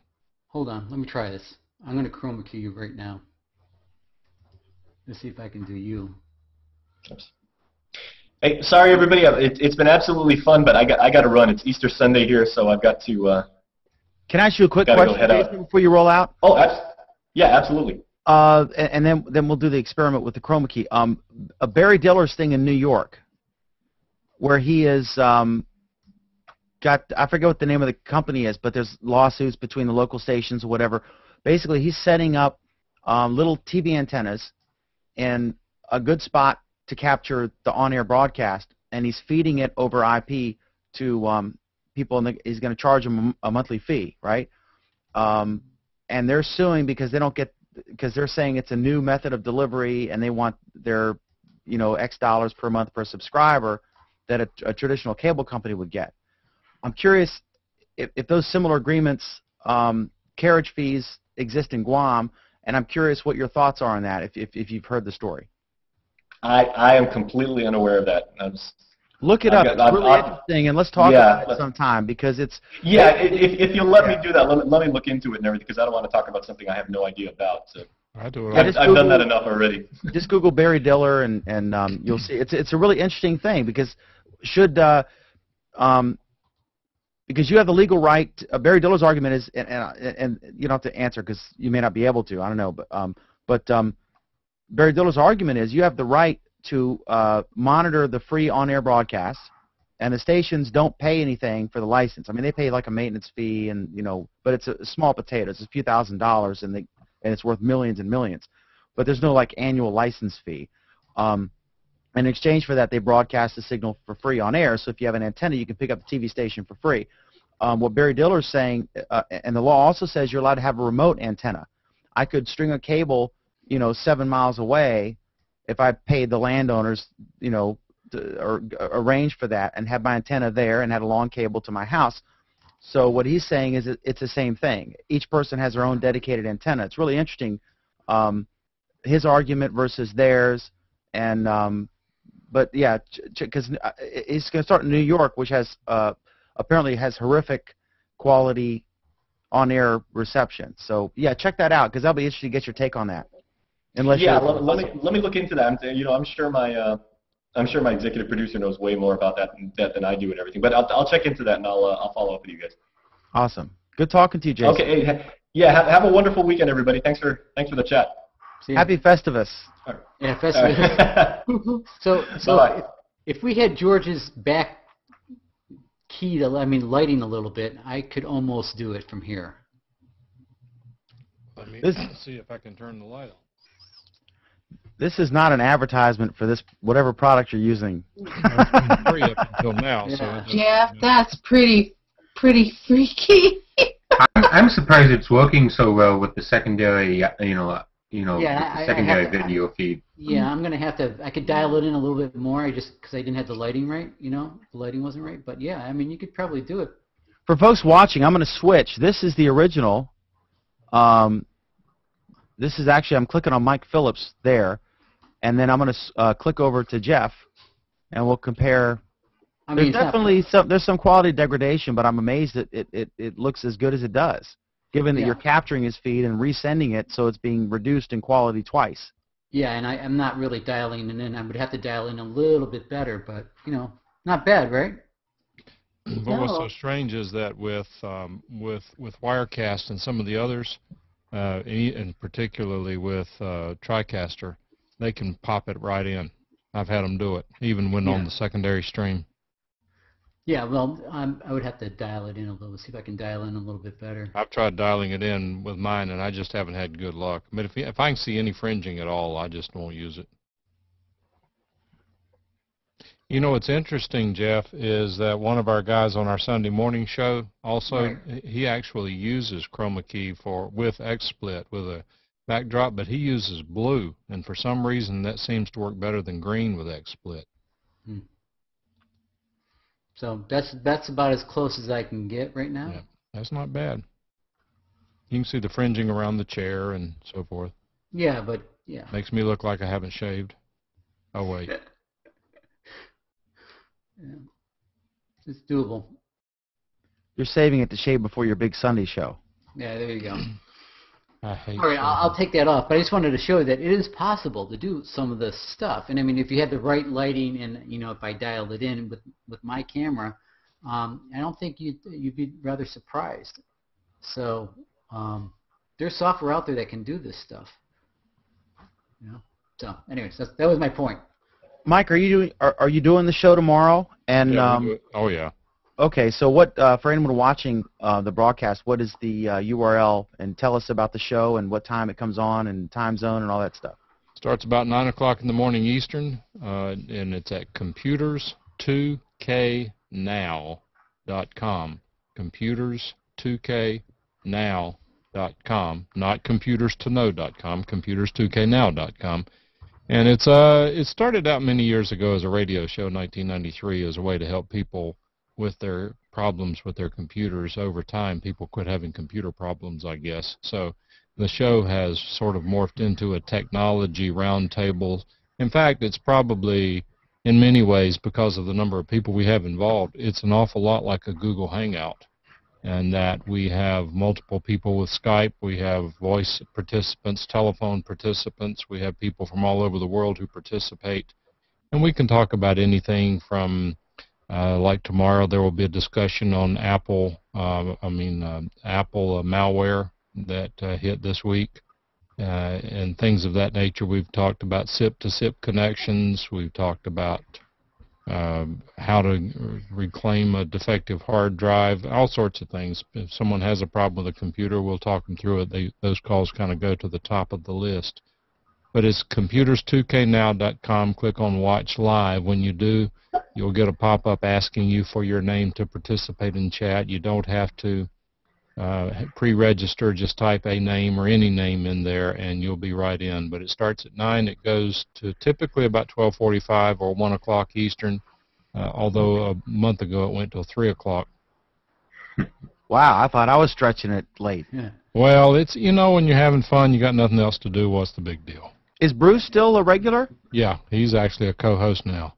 Tell me about Pal Talk. We met the guy, Gary, and I signed up for it. I haven't used it much, and I saw something. I saw a new icon on my computer, upgrade to Pal Talk Extreme or something. It's like a chatting service or whatever. They have a free and a paid level. Tell us about that, because a lot of folks may not have heard about that who are using Google+. It's interesting because people who like Google+ would probably very much like Pal Talk. All it is it's like in the old days, a chat room was where you go on AOL, you log into a chat room and you sit there and you type like you do in chat now with these services. So their original concept was a chat room with audio and video. So you actually log in, and not many people use their webcams, and in fact, if you have a free account, you can't even see the other's webcams. So it's in essence a voice chat room. It's got some interesting moderator tools that you can, of course, the moderator has absolute control over the room, unlike Google Hangouts, Google Plus Hangouts. So, for example, in our room, the way we run our room is that when you log in, if you want to talk, all you do is push the microphone and start talking. It's not particularly moderated because we don't have a lot of people drop in from there. But we also, we get a pod crasher, somebody comes in, drops an F-bomb or something, it's not exactly going to put us off the air. So, so far so good.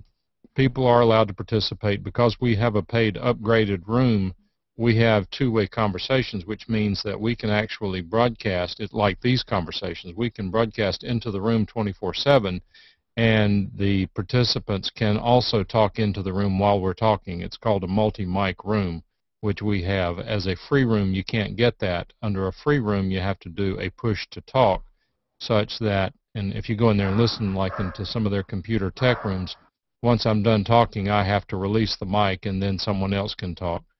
The moderator has the ability to do red dotting, which means that you can't talk or chat depending on how they have them set up. You can have multiple moderators. It's a really interesting concept, and it's not limited to 10 people. You can have as many as you want because it is push to talk. You don't have really the competition for the bandwidth that you do particularly with Google Plus Hangouts. It's an interesting concept. I think it's actually, to me, it's kind of an interesting concept that, again, it's a lot like a Google Plus Hangout, but some of the issues that Pal Talk is that they have some interesting people there. You have to be really careful because there are people with different cultures, people with different. I'm being nice. You have to be really careful, but if you get into the right groups, you can have some really fascinating conversations. But you can sign up for free. You do have to install their software called Pal Talk Messenger if you're on a Windows unit. I don't know whether they've got Mac yet, but if they don't have Mac, you can do their, I believe it's called the Express that you saw, Dan, which is really a web-based interface. You still have to have an account, I believe. But you can sign up for free. You go into some of the rooms and play around with it. It's a pretty interesting concept. It's not a major part of our show. We actually broadcast through, we use Bamboozer currently for our CDN, but we embed the video on our Computers 2K Now page along with our own PHP free chat room. And but we broadcast to a simulcast with Pal Talk. We're also simulcasting the audio on TalkShoe, so people who call in or are already on TalkShoe.com can participate by telephone or by SIP client connected in. That's limited to like 250 people in that particular room. So it's an interesting concept. Yeah, we also used to broadcast the audio on Mixler.com, but we have so many. We're in so many places right now. We're sort of running out of upload bandwidth. So on the TalkShoe. Hey, real quick, Jeff. Let me welcome our new guest. Welcome to our Hangout, and tell me how to pronounce your name. I'm looking at it, I'm like, I don't want to try because it's... Just call me Greg, it's much easier. Yeah. Greg? Greg, that's fine, yeah. Greg, okay, Greg. Well, welcome, and let's see where you are. I'm looking here. You are in... I'm in Norway. Oh, okay, cool. Yeah, we were on a Hangout earlier. Yeah, remember you, yes. Welcome aboard, good to have you with us. You're a photographer. Yeah. That's awesome. We've got an audio nut here, Mike. Nut? And, you're an audio nut like I am. Okay. You're an audio freak. You know, you want to always sound good. He's an expert on that. And we'll ask Mike in a minute what kind of mic he's using today because he's got like 50 of them. He's great. I was going to actually, if Jason didn't have to skip out, I was going to ask you to tell me what that mic was again because he's looking for a new mic for his Hangouts. You need to write it down, Dan. I know. I got to put. I'm gonna tape it up here because I mention it all the time. I say with Mike Phillips, you know, in the Carolinas, recommend this mic and it's USB and XLR. I was just telling someone about it yesterday. But so you're what? Okay, you're a photographer. It looks like. Are you a wildlife photographer or are you just? I do a lot of stuff, but I prefer to do a lot of wildlife and underwater photography, especially small animals underwater. That's my world. Oh, so you've got a camera with a waterproof housing and all that stuff. Yeah, exactly. Yeah, I have a. You'd be very jealous where I am. Literally right behind me is a state park. It's next to the Shenandoah River in Virginia, and there on any given day I'll see a flock of. I'll see a bald eagle flying over. I'll see a flock of wild turkeys, a black bear. I think I saw, I don't know if it was either the largest cat I've ever seen or a bobcat just a few hours ago off the back deck here. So there's so many interesting wildlife things to see, and of course the river, you know, all kinds of crazy stuff, you know, under there. It's great. But this is neat. Your pictures are fantastic. I'm looking here. Oh, thank you. Dan, and if I ask Mike about TalkShoe real quick? Absolutely. Go ahead, you guys. And does TalkShoe have moderator capability? Yes. It does. Yes. It does not have call screening, but it has moderator controls.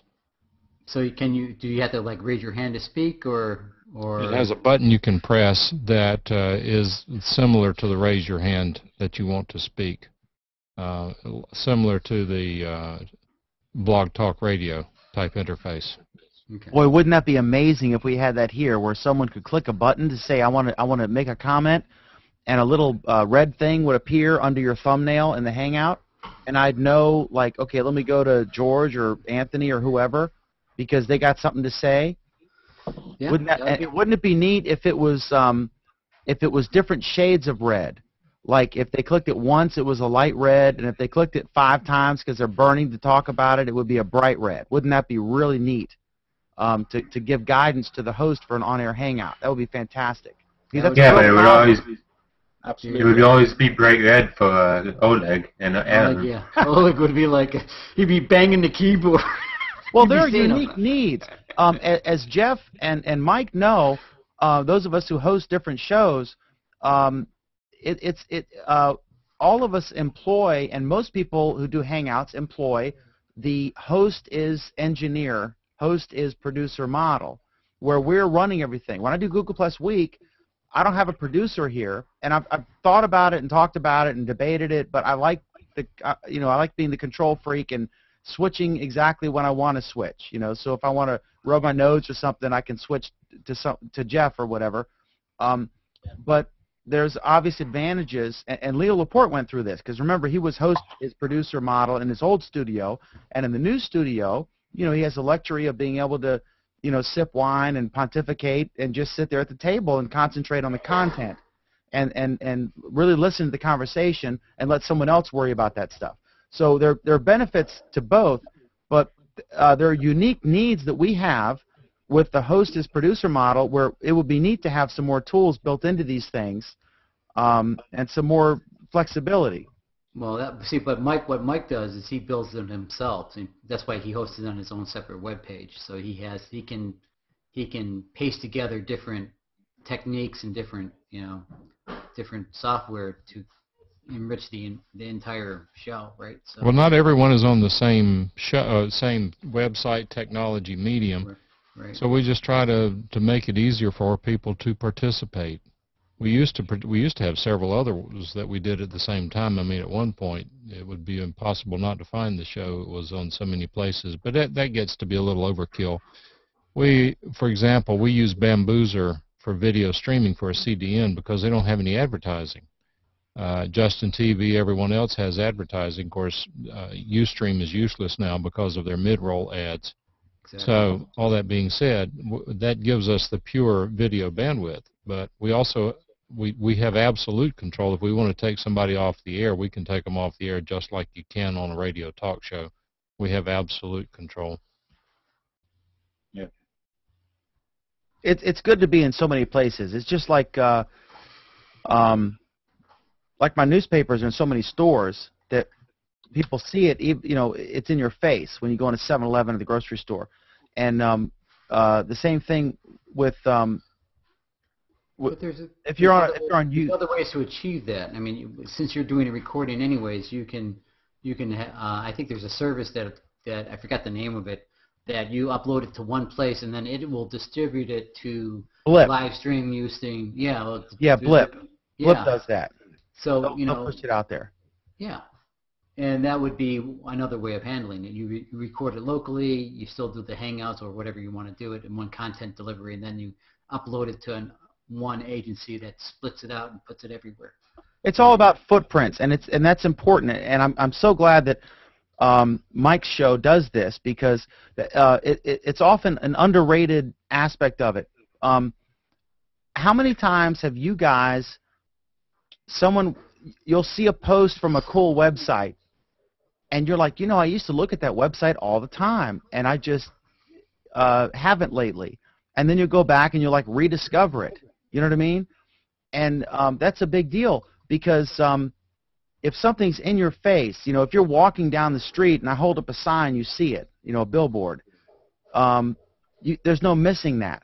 Whereas if it's a destination you have to, make a decision to go to, then you're at a competitive disadvantage, because people get distracted and they forget and they come, so there is something to be said to try to be on all the platforms, all the different methods of content delivery, audio and video, even though it's a huge hassle, and you have to make a judgment call on the return on investment for your time. I'm not going to spend 10 minutes uploading it to this thing if only 3 people are going to listen to it, right? But as you diversify and you get more footprints out there and you're in more places, there's a big advantage to that. There really is. I've learned that in the print business. We're a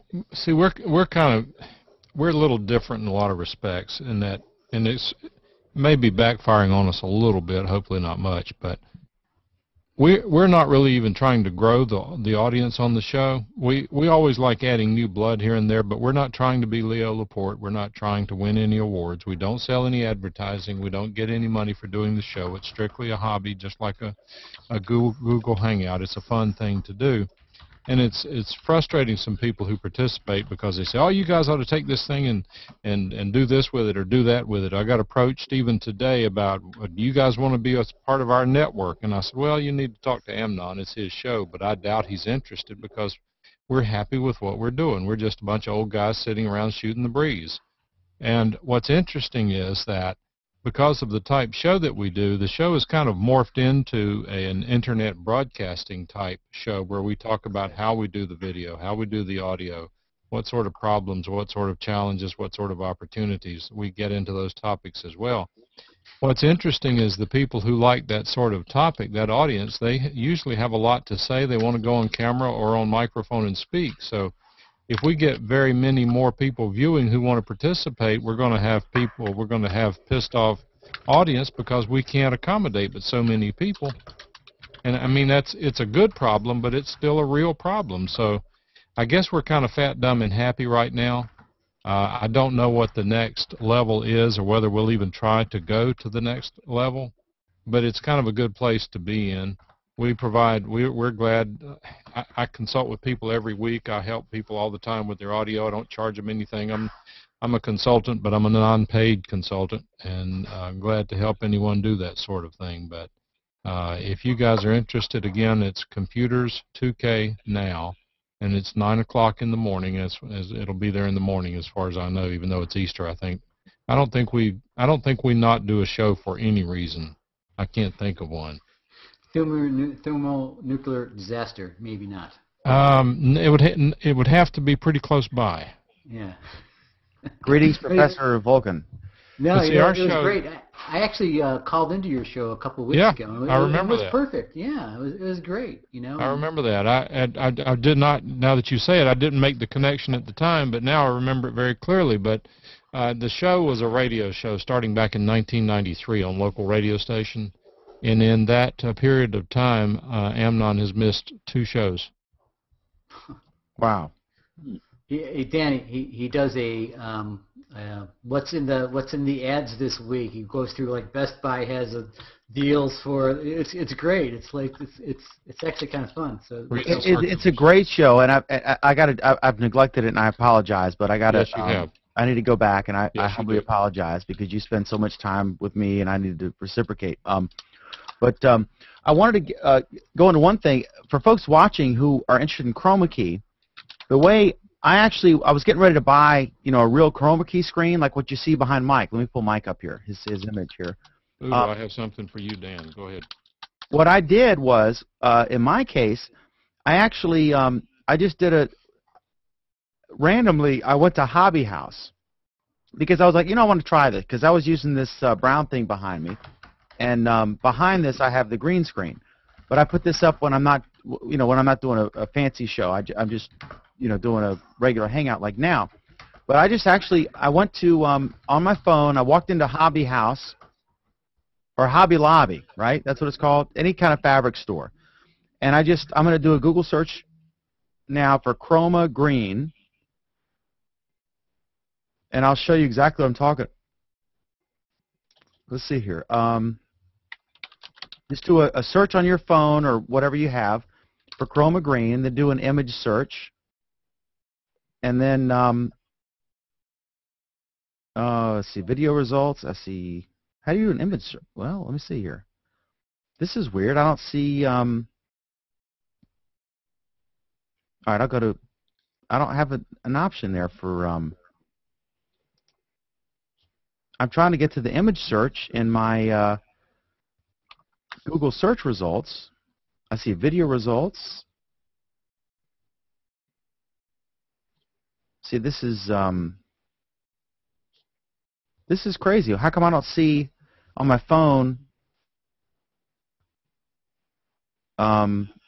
an option for image results. You don't see the word images on the left column? No, I'll show you. I trust you. Oh, you can't see it. But anyway, I did it, and then I clicked on the image, and I saw, you know, several that were the same color, and so I just held up my phone next to fabric samples until I found the perfect one, and it works great. And that's what I used for Google Plus Week. I used like a $15 piece of fabric. I was getting ready to spend a couple $100 or something. What do you got there, Mickey Mouse thing? You might want to write this down, Dan, if you decide you want something permanent. And anyone else? Do you know Vance Willis's show? I don't. Fill me in. Studiotech.tv. It's Mark Johnson from the UK and Vance Willis. Oh, yeah. Uh-huh. All right. Vance of course, Vance has got about $200,000 worth of equipment in his studio at home, even though he doesn't do a show normally. But he has a wall at his home studio where he has green screen. He went to Home Depot and found this paint, and it is, the name of it is Gamma, G-A-M-M-A, Gamma Sector Green, and the number on it is DC as in David Charles 4, B as in boy, dash 50, dash 5. That's DC 4B dash 50 dash 5. It is an absolutely perfect green chroma key color. 4B-50. Yeah, DC 4B-50-5. I'm getting a pen. Hang on. Yep. But he even ran a camera while he was painting the wall, and it's just fabulous to watch him with the key turned on, painting his logo with a roller on his. Looks like he's painting this design graphic on his wall using a roller, because as he puts the green paint on, the key kicks in, and you get to see his roller. Jeff, can you not key on that green? Yeah, in I'm your not gonna, Let me switch to Jeff. Yeah. I haven't keyed on you because I keyed on the other one. So you should be able to make this one disappear. Let's see if I can. Hold on. Let me try it. All right. Let me go and shit. Let's take. I'm sorry. Darn. I Gosh. The word darn. Gosh. Golly. All right. Let's see. Jeez. Jeez Louise. Jeez Louise. No. All right. Let me take it off first, and then I'll try it again. Take the chrome key off. Now I'm gonna. I'm sorry. My fingers are a little bit fat right now. I gotta pick it with the eyedrop tool. That's the only way I can do it. And no, it's not really. I'm having a harder time, to tell you the truth. But that's and you have just to me. adjust the sliders, which are very, very difficult to get right. That's why I don't use the XSplit for chroma key. Yeah, let's see if I have the tint. There's the tint. All right, there you go. That's pretty close. Actually, that's actually correct. So if I move it over here and over here, just gotta play with the tint. That's too much. It's the tinting thing, you know.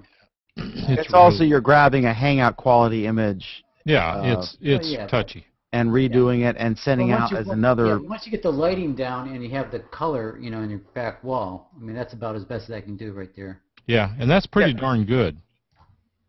But anyway, this color, it works marvelously well. It's got to be very close.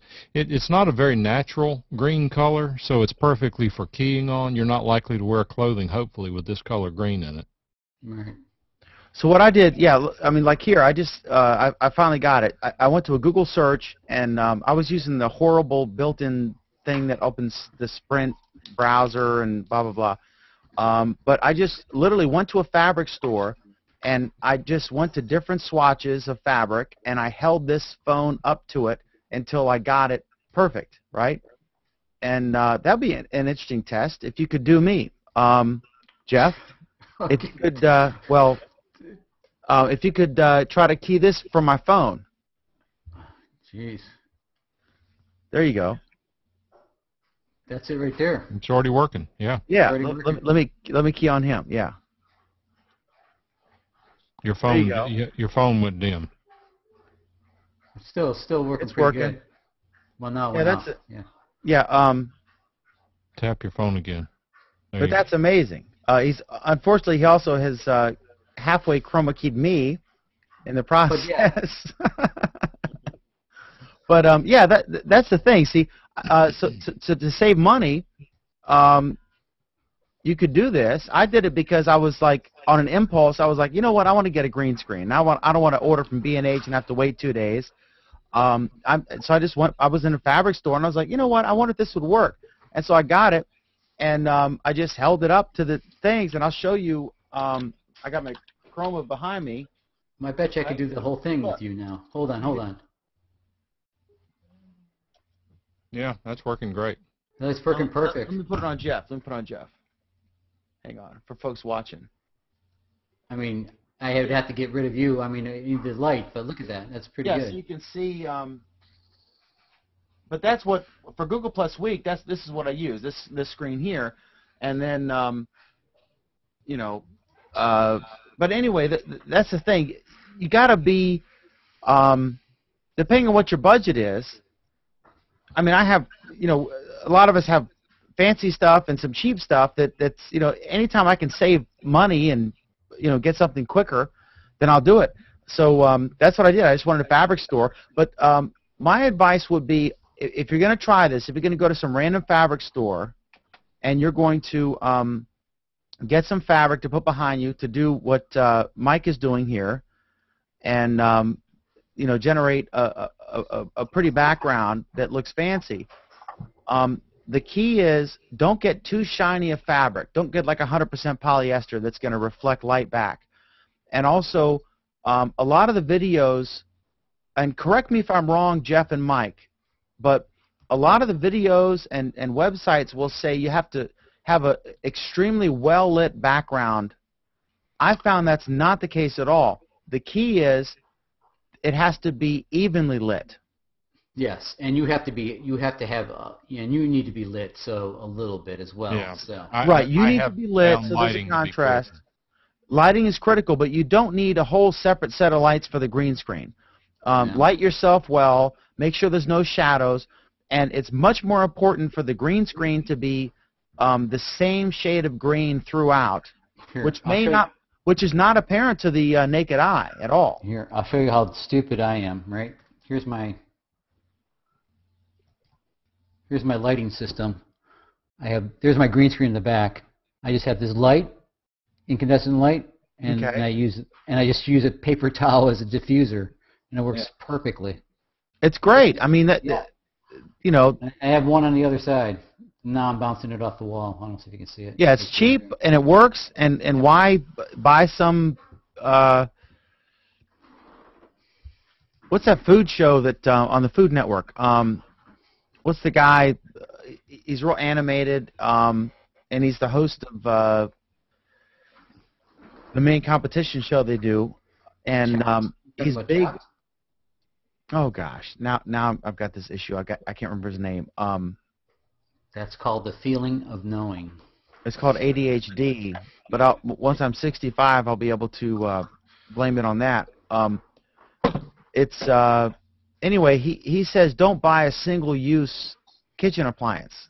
He's always trying to show you how you can do things with regular tools in the kitchen that ordinarily you would think you'd have to buy a special thing, like a French fry cutter, use your knife, that kind of thing. Yeah. But anytime you can, wing something together, just like my teleprompter. I mean, it's literally $30 to $40 in stuff, and I used it because I wanted a teleprompter with Craig on Friday night, right? Because it was a big deal to have him, and I'm so honored that he did our show. But when you get a real A-lister, you want to have a nice professional introduction. And I'm ADHD, and so I get distracted, and I say all the time. But I'm really great at reading a script, and I'm a pretty good writer. because that's what I do. I mean, professionally, I'm a newspaper guy, and for 30 years or 20 years, I've done radio, so I can read a script like nobody's business. But I wanted that thing in front of me, so I could be like, hi, welcome to Google Plus Week, blah blah blah. And so I got a buddy of mine to make a teleprompter. And how you have? Can you put it on camera? Can we see what it looks like? I will. I can't now because it's in front of me. But if you look at the latest Google Plus Week, you'll see I did an extended 90-second intro, and I'm looking at the camera, and I was like, "Hi, welcome to Google Plus Week," or blah blah blah, and it was all real slick because I was reading the text in front of me, and I did it with just a regular. Where am I getting echo from? 1 2 check 1 2 check. I don't see where it's coming from. But it was a regular pane of glass, and it was just a monitor, a spare monitor I had underneath, a flat screen monitor. And so I built this thing, and I think there is a huge, huge demand for this. Video is taking off. People want to do Hangouts, and everyone wants to be able to write, a few paragraphs to introduce a topic, and they want to be able to look at the screen and talk to the viewers, and all the teleprompters are $500 minimum. And I think if you can come up with a $100 version that you could sell, I think it would be huge. But why can't you just have it as a like a Microsoft document that's big enough on your screen that you can see it, the same as the Hangout screen, or no? No, the whole thing is right now I'm looking down. You can see I'm not looking at you, right? Right. But with the teleprompter, I can I'm looking straight at the screen, and the camera's behind it, and there's a split 45-degree angle glass, and I'm looking at, and I could go on for an hour and look right at the viewer and say, our guest tonight is Joe Smith, who invented Smith Plumbing Products, and we're so excited to have him here tonight. And I could just go on, and it just makes for a more professional introduction. Yeah, it was a good introduction. It was wonderful.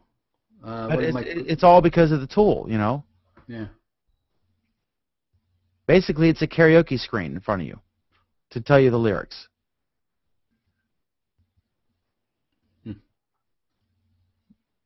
But I'm trying to figure out. I'm trying to get this guy to start selling them, and I don't even want any money from it. I mean, I just want him to do it to let other people have the same tool, because it's fascinating to. If you Google teleprompter, I mean, try to find me one that's less than $500, and that's for a ghetto one that will do like an iPhone, and then a real one is like $800, $1,000, and then or the nicer ones, and a real professional one is like.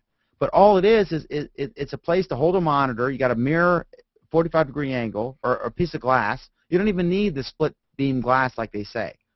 You just build a base and two walls, and you put your monitor down, and you have to have the tray for the monitor, and then you have to have a glass at 45-degree angle, and it could be, and then you put a black shroud. I got black fabric at Walmart, some black felt, 2 yards, and I just draped it over there.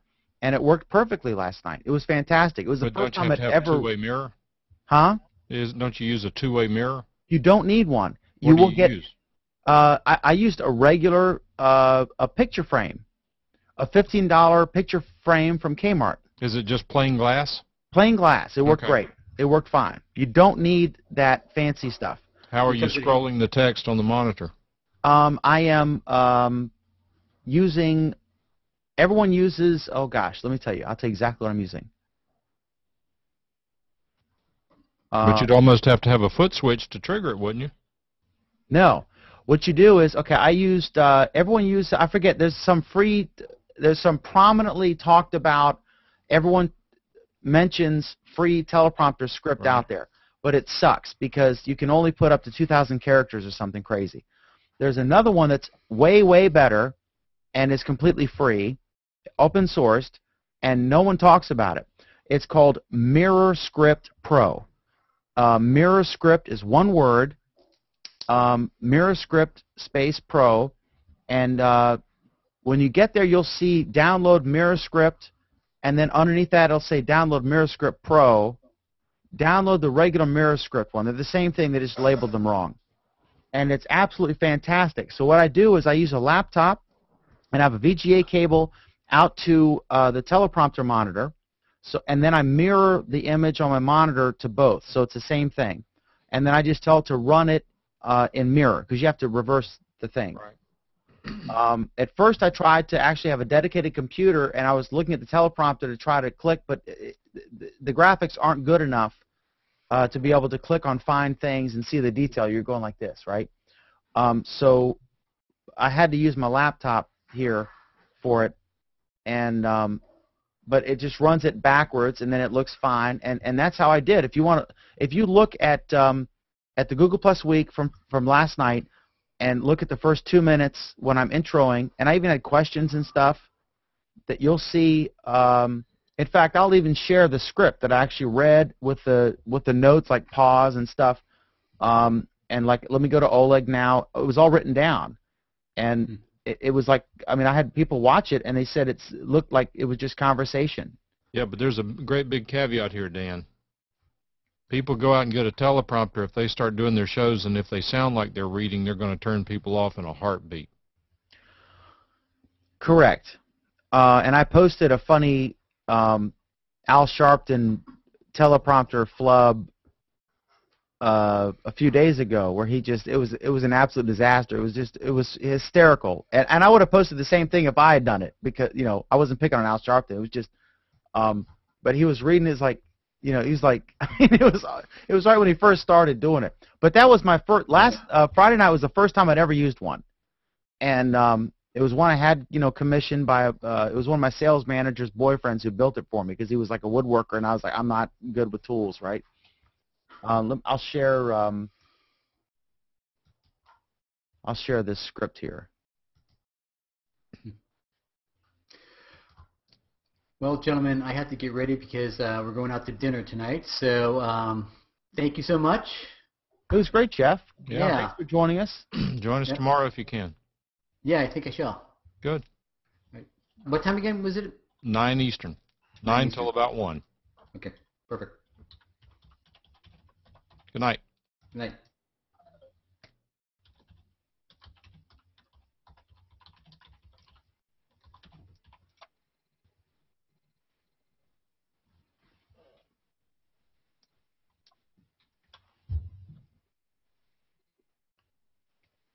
All right, on my profile in the show, on my profile for the public Hangout viewer thing, I just commented underneath that with the link to the script that I used last night. But it worked perfectly. I mean, I had different questions, like I thought, like, because I had Sarah Hill from KOMU, and I had different people, Oleg.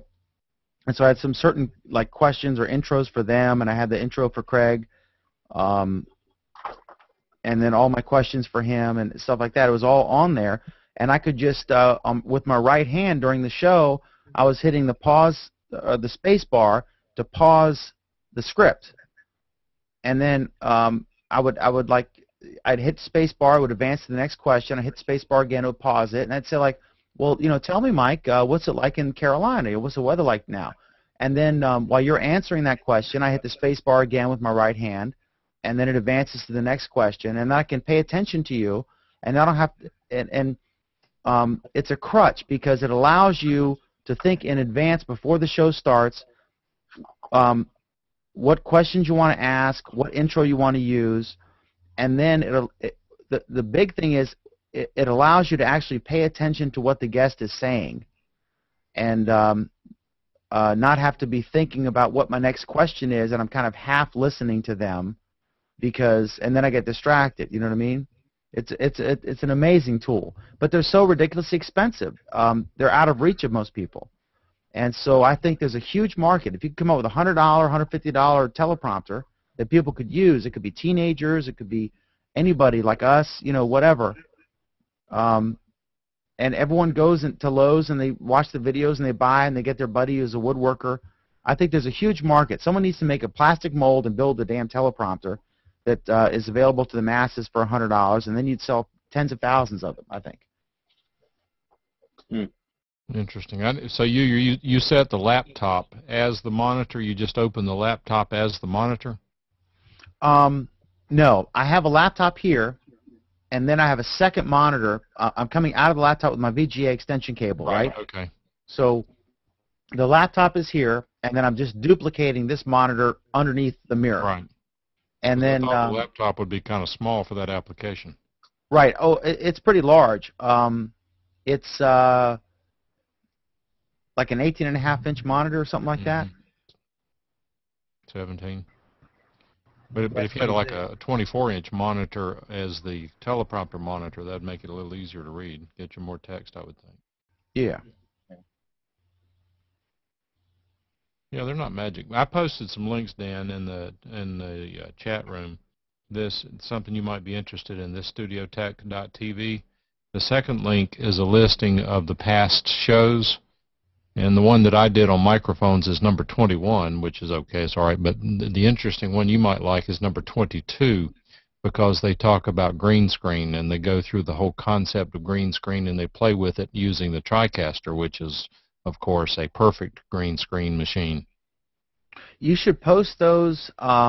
Anything relevant to people viewing it now or in the future, you should post on the live player on my profile, so folks watching it will see it. I don't know how to do all that. I mean, I was reading up on Google Plus this past week. There's amazing how little I know about how to operate it effectively. Let me see here. Studiotech. Hopefully I typed those links in because it's on a different computer. I copied them manually. Oh, okay. What's up, Anthony? Not much. And also, Dan, I posted that microphone that I recommend in the chat room. Yeah, the ATR 2100-USB, and it's down to like, what, 46, 48 bucks or something? Well, the last one I bought was 48, but I think the regular price now is about 52 or 53. Obviously because of your endorsement. Right. I think they've increased because of the Tech to Know podcast. I'm just kidding. I'm kidding. That's Computers 2K Now, but Computers to Know. I'm just kidding. I'm joking. It's Computers 2K Now. That show. It's great because it dates back to the olden days. Who was talking? Go ahead, whoever. I was just going to say, don't worry, because Dan will ask you next week about the microphone, Mike. Yeah, well, I'm used to it. I wasn't exaggerating about the whole ADHD thing. I think, I think it's, never mind. I think it's misdiagnosed many, many times. I think what happens is that when you get into life and you got as much crap going on as we do, it's easy to feel like you have ADHD. Yeah. They have a test. I actually got diagnosed. I had to go to a psychiatrist, and they had a test where they would show you, I forget what it was. It was like different things on the screen, and you had to hit a button based on what it was. It was just a mind-numbing, boring, repetitive task, and they created something on the computer screen. And this is wildly inaccurate, but just to give you an example, like if it was blue, you hit the blue button. If it was red, you hit the red button. And you had to do this over like a 10-minute or 20-minute period. And a normal person, at some point, everybody becomes wildly inaccurate because it's so boring you don't care, your mind wanders, and so your accuracy level diminishes. With a normal person, it was like 10 minutes. You could do that before you just totally wanted to commit suicide. With an ADHD person, it was less, and I think after like 2 minutes bombed it. Yeah, but I mean, part of ADHD is hyper, and I think many of us are hyper to a great extent, but a good friend of mine is a doctor, and the guy is very, very smart, and he and I talk about things that you rarely read about and doctors don't like to go public with, but his estimation, and you may be ADHD, I'm not saying you are or you're not, I wouldn't have a clue, but I'm just telling you that 85% of people diagnosed with it really don't have it. And in fact, he came up with a theory that I think has fairly well been proven, but he told me about it 10 years ago. He said that in his opinion, all these kids being given Ritalin in school for being ADHD. He said it's 85% of children are not ADHD, not adults, the ones that are diagnosed. And so I said, what's the purpose of all what's going on? And he said, explain this to me. He said, a child, you give them Ritalin because they are hyper, and Ritalin is a stimulant. Now, why would you give a stimulant to a child who is already hyper? Oh, it absolutely makes sense. I know, because I was. Wait, and it calms them down. It does. It does. Why does a stimulant calm them down? That's one of the ways you can tell if you have this issue. If an ADHD person like me, I can have coffee and it calms me down. If you have it, you get hyper. That's one of the ways you can tell. A stimulant actually, it's not inattention. It's paying attention to everything at once. Like I'm talking to you, all of a sudden a fly buzzes by and I'm looking at that, and then something happens here and I'm looking at that. I'm multitasking. The stimulant allows you to focus singularly on what you're supposed to focus on. So we would actually, I was in charge of suspensions when I was younger, and I was working at a school, and kids who were in the suspension program for misbehavior, and they were if they were ADHD, they were allowed to have coffee, whereas regular students were only allowed to have coffee if they were a senior, because they didn't want to get them hooked on caffeine too early, right? But yeah, it's the current name for a series of conditions that are as old as time. I mean, all your great inventors, Ben Franklin, for every for Edison, for every light bulb you invent, you have, these guys who are the great creators, they had 10,000 unfinished projects, and their offices were a complete wreck. They were disorganized. They were probably late. Their bills were late, and they probably had their electricity cut off. You know what I mean? But they were creating these masterpieces because that's the creative thing. The professor, Mr. Magoo, the absent-minded professor, creative people are like that in some cases.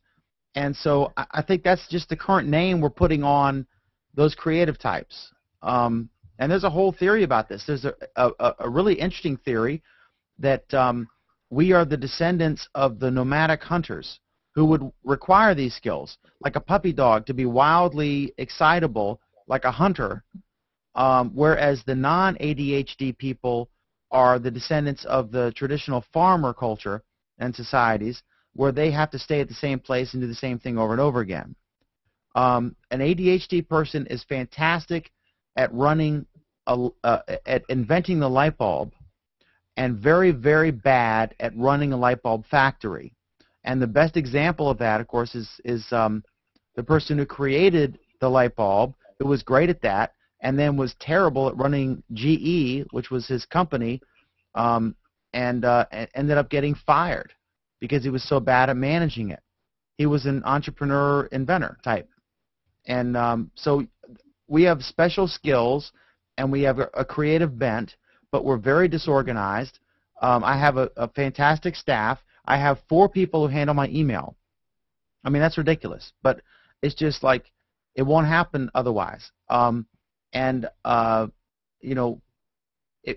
you're smart enough to where you can realize your own weaknesses and hire people to compensate in those areas, like the bookkeeper, the billing person, stuff that I absolutely would rather have bamboo shoots shoved up my nails than have to look at all the accounts and send the bills out. So I hire someone to do that, So if you're in a position where you're lucky enough to be able to hire those people and hire them where you're weak, then you can succeed, but it's tough. But it is a real thing. I'm not sure if that's the right name for it. I'm not sure if they're grouping several different things under one umbrella, inaccurately perhaps, but it's definitely not a fantasy disease. It is something out there, and it's existed, for all time. There's always been these really creative, crazy people who were really good at one thing or really creative and innovators, but they, didn't know how to tie their shoes. Right. Einstein didn't know his own phone number. Right. He couldn't type. He said it was too complicated. But But in children, which in particular is where his research was based, he said that of those 85% who are not really ADHD, and he said the overwhelming majority of them are simply sleep deprived. And I said, doesn't make sense. Why is someone so hyper when they're sleep deprived? He said, don't you remember when you were a kid and you got tired, you got punchy? I said, yep. He said, it's the same concept.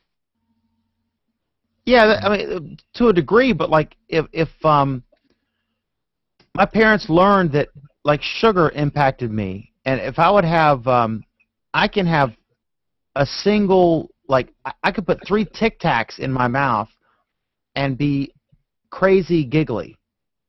It's weird. If you don't have it, you don't understand. I'm totally for the whole concern that there are you know, if you have a rowdy kid, all of a sudden you get this easy diagnosis, and then you can dope them up, and that's a bad thing, right? And that's being done, straight up. I mean, there aren't all these millions of people with this condition. But I just don't think we've figured it out yet. Oh, no, absolutely right, no question about They're it. learning as they go. I have two complaints about it. Go ahead, and then I really want to hear Greg and George. Yeah, because I got to go here in just a second anyway. But let me just say this: that I have 2 complaints about it. One complaint is that, like you're saying, we're giving drugs to these kids when, in fact, from many of them, all they need to do is be made to go to bed at night, and they get rid of the problem. The second thing is that all of these false diagnoses or misdiagnoses it's kind of like welfare. It's unfair to the people who really have the problem. We're diluting the quote-unquote disease. If it really is a disease, I think it's a characteristic, and it's not necessarily a negative thing. Nervous energy focused in the right direction can be extremely productive, which is what you're saying with Einstein and that sort of thing. So to call it a debilitating disease, there may be people who are debilitated with it, but as a general rule, I just don't think it's of that sort. Well, just like Craig Friday night. Craig Newmark, fantastic guest. I wouldn't be surprised if he were ADHD. You know, people who create these things, like he created Craigslist. It's like these are inventors. You know, the people who create. I mean, can paint the Mona Lisa. The people who can invent the light bulb or the car, you know. These are disorganized, scatterbrained, heavily dependent on assistance people who are occasionally social outcasts or whatever, you know. But it's a weird condition. And I say condition, not disease. I don't think it's an illness. I think you're right. It's a characteristic that's existed from the beginning of time. There are certain people that are great at cleaning your house. They can sit there and they love to tackle a mess. Other people are like, oh my God, you know, I've got clutter everywhere, and I don't, you know, I hate cleaning. And that's the way life is. There are different people with different skills, and that's why we form societies, because we acknowledged that early on when we were cave people. So I don't think it's a disease. And the medication thing, yeah, it is a crutch. It is a way to counterbalance that and get them through the class, but I'm worried about it as well as you are, because I don't think we know enough about it, and I'm not sure we're devoting enough resources to studying this, because I think it's fascinating if they could figure that out. But it's, I mean, we're talking about the human brain here. Yep. You know, it's a complicated instrument. I've got to go, Dan. I've got one other thing I've got to go do, so great to talk to you. Great. Yeah, likewise. Appreciate you guys letting me barge in here, and I'm sure we'll get together sometime soon. Bye. See ya. Greg, George, and Anthony, what do you guys want to talk about? Especially Greg, who I don't think you've been in one of my hangouts before, have you? No, I haven't been here before, but I'm kind of lucky I joined in, because in the beginning you talked about just the same thing I was trying to do earlier today, the green screen thing, the video things, because I'm trying to find the right software to do some and the right setup to do some nice hangouts. Oh yeah, just go to a local. Yeah, I mean you can buy a real one, but just go to a fabric store and pull up on your phone, pull up a picture, and then just hold the fabric up. Make sure it's not like 100% shiny polyester. So the green that, screen is not a big problem because I already have it in my studio. Oh, you do? Okay, cool. Yeah. So but it's kind of interesting to see how you, what kind of software people used, and I heard he talked about XSplit, and also Jeff, who was there earlier, he recommended me XSplit, so I'm testing it actually right now. Yeah, I use Wirecast for my show, and that's what Jeff uses as well. That's I actually met Jeff with, in the Wirecast support forum, or the community forum, whatever you want to call it. But XSplit, I think, is free, or maybe not. I don't know. What is it? Is it? No. Is it $30 or free? Exactly free, but it's working. Yeah, Wirecast is like $500 or $1,000, depending on whether you get the fancier version. Okay. I'm looking into it because I'm trying. I have a few ideas I want to try out, but I need a better setup before, not just a webcam. Yeah, one thing you should do, I would rearrange your camera so that your head, because like you want basically the perfect shot is like this, where you're looking at the camera. I'm hunched over because the camera's a weird angle in a Hangout, but it's when I do the other feed that goes to Justin, it's a wider shot. But you want only about 2 inches above your head, right? Because you're right now, like if you did a lower third, you're right here. You want to be up here, kind of, and then have like any text, go on like this way. You know what I mean? Yeah, the text part is should be all right to do. It shouldn't be too difficult. I was trying the XSplit software with several cameras today, so I just tried out different views and how the software working. I haven't used that software before, so it was kind of interesting. What do you think of this new Sony? And if I go off camera, I'm listening. I'm just I got a few things going on. But I can still hear everything you're saying. I'm curious what you think about the new Sony camera. Because which new? This is the one that is like a hybrid between what a DSLR that does video will do and what a video camera will do. It's like $20,000 or something. I think it's going after red, but obviously not on price point. Well, what's it called? It's A77. You're thinking about? Oh gosh. Sony Alpha. It's a weird looking. Or no, I'm sorry. Is it Sony or Canon? I'm trying to think. There is a lot of new cams coming out that is hybrid cam. It's not the perfect. Well, it's not the DSLR, but. Right. For anyone who's interested in photography, because I'm a photographer. I've got a Canon. I've got a Mark IIN. I guess it's 1DS Mark IIN, right? Real fast, great for sports, right? Bam, bam, bam. And I got it in 2006. And then I've got a 70. I think I got a 30 to 70, and then I had a 70 to 200. The two basic lenses you would get. Yeah. And, but now, that was just a still camera. Now they're coming out with video. And it's amazing quality video. Oh yes. But the initial versions, like the Mark 5 or Mark 4, whatever. Yeah, they'll have the Mark 3 and the 1D Mark 4, and also the new camera is just called 1DX, the Canon. Okay, so the big issue was they didn't have. You had to get a bunch of attachments and a rack and everything. Because it wasn't like ready for prime time. It was like a hack workaround for a video camera. It was because the sensors on a still camera are dramatically better than the sensors on a video camera. I mean, $1 million video camera cannot hold a candle to the sensors on a $2,000, $3,000 still camera. Yeah. So people were, they famously did that Saturday Night Live skit where they filmed the skit using one of the Canon cameras. And so all of a sudden people like BBC type people would start using these Canon, and I guess Nikon has them and everyone has them, to do video. But then they have all these crazy attachments and everything to compensate for the lack of like an XLR input for audio and things like that. So I have all of them.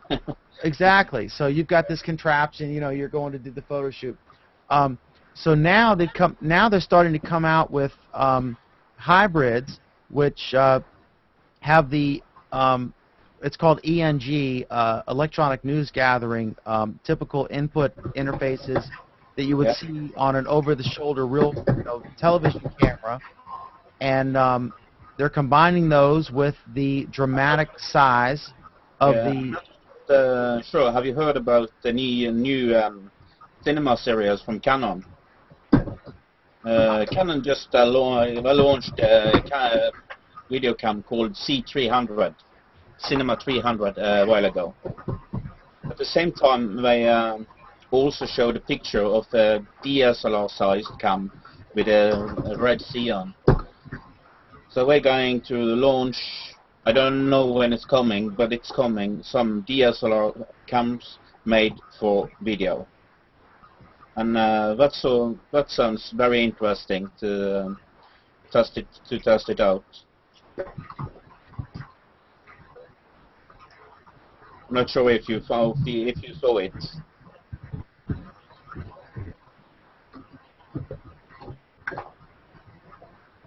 Like I've got, like here's a camera. Yeah. This is, for example, like this is a traditional video camera which does not have nearly the quality that you would get from one of these DSLRs that do video, right? But the advantage is, it's got a big viewfinder, right? And it's got the XLR inputs for audio, which are just great. And work with conventional stuff, and then it's got the overhead, all this stuff. It's just it works for news gathering, right? This is for one of the newspaper. This is one of the TV cameras for the video stuff we do on the web, and it's now they're beginning to integrate the features you would see here, especially XLR audio and time codes and things like that. And they're combining that with the dramatically large sensor that you would see in a great still camera. Yeah. Like you will get the same. You will get that in the new cinema camera, cinema-sized DSLR from Canon. It's coming, and that sounds extremely interesting.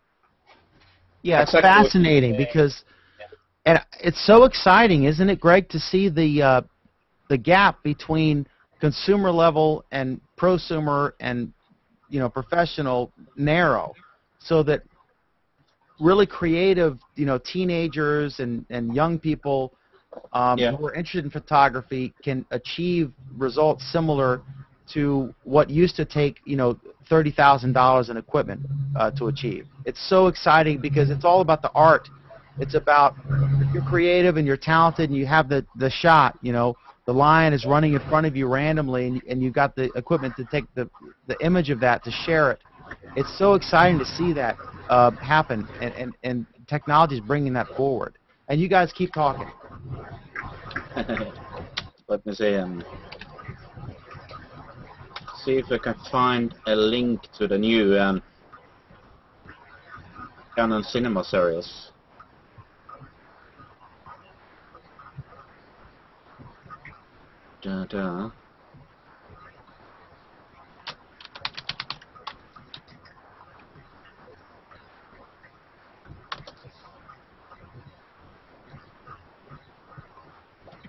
Greg, if you can see it, can you share it on your screen? Do you have a share option at the top of the Hangout? Yes. Share what? If you can find the product demo picture or whatever, can you share that on your screen, and we can the folks watching the broadcast of this Hangout can see what I'm trying to find it up. I'll have to find it here now. There you go. Find one. I found one here. Let me see.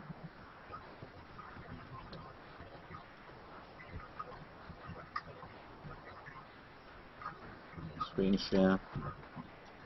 That camera here,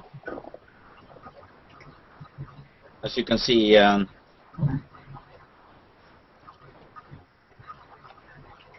Yeah.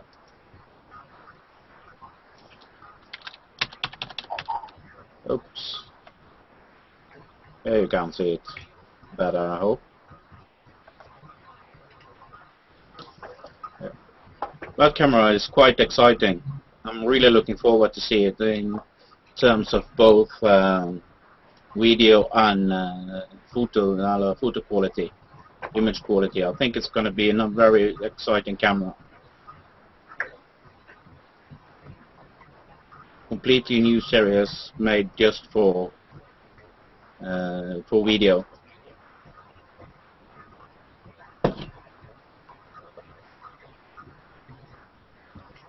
I can post a link if you want.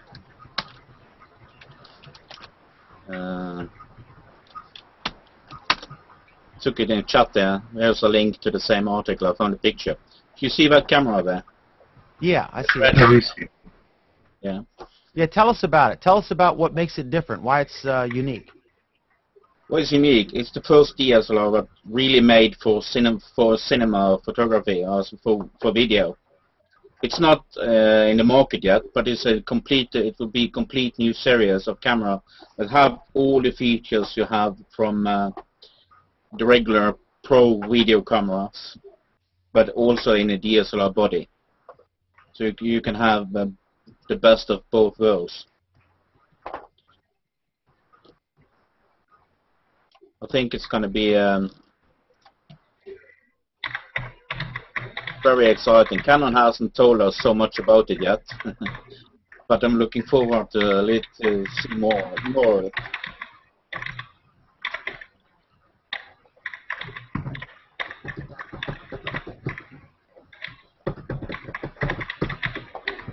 You see here. Just jump in, George. You don't need to type. I was just wondering, why is the photo camera still a basic black box with a lens on it? Is it a better design? We had it for 100 years and nothing has changed, except the electronics. The lens will not change. The shape of the body of the camera can be shaped in many different ways, and it also is. If you look at it's like the medium format camera, for example, from Hasselblad, from Phase 1 and that sort, you will see a different shape in the cameras. So I think that camera shape you see, the box you see, is just people is used to it, so they stick with it. I think that, correct me if I'm wrong, Greg, because I think that for photographers, and I'm an amateur photographer. I mean, I do new stuff, and but I think that the lenses are viewed as the heirlooms that last through time, and the camera bodies are viewed as the throwaway items that you upgrade repeatedly. But you can still use the lenses over the years. And so the beauty of this approach is that they're allowing you to create video using your existing still camera lenses that you've spent thousands of dollars on. I mean, I've got, like the 1D I've got, it's a Canon 1D Mark IIN, Mark IINS. It's about a $3,500 body when I bought it. And the lenses were, I think, the 70 to 200 with image stabilizer and everything, which is just an amazing lens, was about $1,800, $2,000, something like that. And the basic lens was a little less than that, the 30 to 70. But as you get new bodies, you can still use your existing glass, you know, and that's where your money's at. Your money's in the different lenses. Traditional movie cameras, where you would actually make, you know, a cinema-released film, they're typically not zoom lenses at all. They're you get a kit of lenses, right?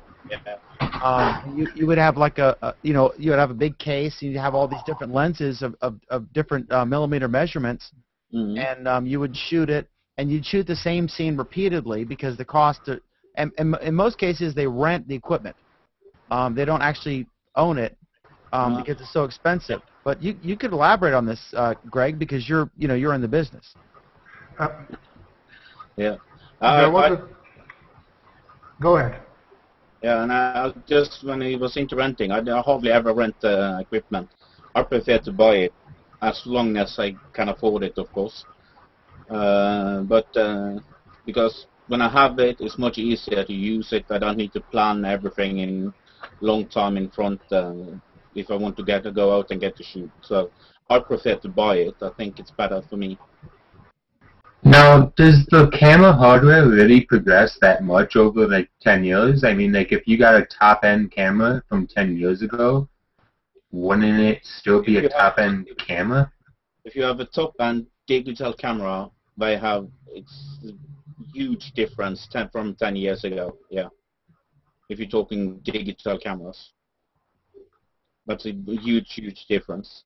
Especially in terms of video. If you're talking about still image quality that is going to be put in a magazine, I don't think it's, I mean, if I use my 2006 camera today, which is now 6 years old, it's still going to produce an amazing quality still image photograph. It's just not going to have the video capability, because now that's what it's all about. Greg, if you're a reporter, and I'm in the news business, so if you're a reporter covering a news, all of a sudden now we want people to be able to create a photograph for the print product. We want them to be able to simultaneously create web content, and maybe we own a TV station and we have to, create some video for that. So those capabilities, the biggest advance I've seen lately is the video, which was a few years ago. And then now ISO properties. You can go out and take pictures in the night in very dim light now, what you couldn't do before with like 10 years ago with the cameras. It's a huge difference. But if you have, a top-end DSL camera that you're using to take pictures for the newspaper or whatever, you're still going to want to have a separate, dedicated video camera to do it for your newscast, right? I mean, we're not probably anywhere close to being not anymore where budgets are tight, and understand that you could have a $30,000 Panasonic video camera over the shoulder, the whole deal. It's not going to produce the same quality that a $5,000 DSLR that does video will do. You're going to get much better quality video from the still camera that now does video, because they're using that giant sensor. I mean, the sensor, a high-end video camera for news is a 2/3 inch sensor. It's 7 times larger the full-frame cameras. Say it again? The full-frame digital cameras are 7 times larger in each direction. So the complete area is 49 times bigger than in a regular in a regular video camera. Yeah, I mean, there's no comparison, Anthony. These hacks, the hack way to do it with the video producing DSLR is, as he said, 49 times better than the most expensive video camera out there, and so because it's fascinating to see what happens. The problem is, for convenience, there's a fire across the street. You need to grab your stuff and go, and you need to produce video to cover the news story. And so are there audio inputs? Is there an easy way? The over-the-shoulder things have been built to make it really easy to grab it and go and cover the news story and get the video right away. The DSLRs, the camera companies put that feature in to record video using that gigantic sensor, and the result was, it was like, wow, this is amazing quality video. But the other attachments, like the XLR input for audio and different things, were not there yet. and now they're just now starting to incorporate those features because they've realized they've created a whole new niche in the market. And so now you're seeing these hybrid cameras, like we've been talking about, that incorporate that gigantic sensor with the standard professional, features you would expect in a news gathering type of, equipment. So what you're telling me is if I took a $5,000 Nikon DSL, whatever it is, camera, and I didn't need audio, and I was just shooting video, CNN would use that as the same kind of video quality as the very expensive over-the-shoulder cameras? It would be vastly superior to the $50,000 CNN camera. Absolutely. Okay, as far as video quality, it would be absolutely superior. Greg, correct me if I'm wrong. No, it is. But it's also it also depends on the codec and how I record it. A lot of at least the cheaper ones and the older video color DSLR videos has a lower output quality, so you can't do everything. It's like photographing a JPEG instead of a RAW file when you're doing the video from the DSLR. So basically, the some advantage with the real video camera, yeah. So basically, the difference between a DSLR camera and a over-the-shoulder that is 10 times more expensive is the inputs. Yeah, and also the output. If you want to be a reporter for example, BBC, you can't go out and say, oh, I'm going to use my DSLR. The best DSLR today, they have an output of a compression rate of 40 megabits per second in the video file, and BBC will require at least 50 megabytes per second, and that's also the standard for all the professional video cameras around. At least 50 megabytes per second in the compression. There were things in the early ones like if it's a single device, so you would have video going, and then if you took a picture of something, if you want to get a still image, then it would pause the video, or you'd hear the clicking sound, right? The earlier models, and the audio sucked, and I mean, it was just cumbersome. It wasn't. You'd have to buy different attachments. You got to get you want to keep it steady, and so you have to get the rails and mount it, and then you'd have these the audio attachment on there, and then it was just it was a hack. It was a straight up hack. But now that people realized, in order to get that video, but the video quality was amazing and vastly superior, especially considering the price point to what for video. So people came up with these hacks, and you'd see people out in Zambia or whatever, with these elaborate contraptions to use this device for an unintended purpose. And then all of a sudden the manufacturers realized that, gosh, the reporters are using this, and so let's come up with the best of both worlds and accommodate them, because there's a demand now for it.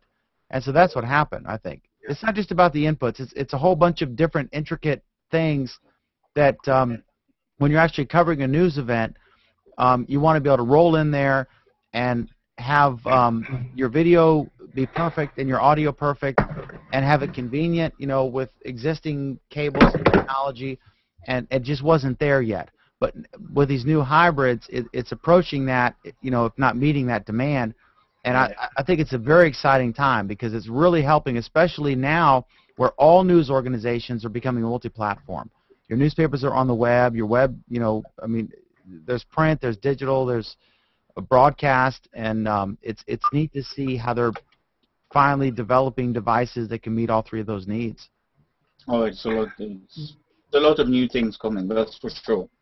But I say I have to run. I have to pick up somebody. They're waiting for me. They're just calling and sending me text messages now. So, but I might come back in half an hour or something if you're still on. And It's great to meet check you, you out. Greg. Okay, see you Yeah. later. If we don't see you, I see you later now. Bye bye. Awesome. All right, so Anthony, tell me what's going on. What's going on at Wegmans? Any new exciting products they're doing that you can leak here? New exciting products.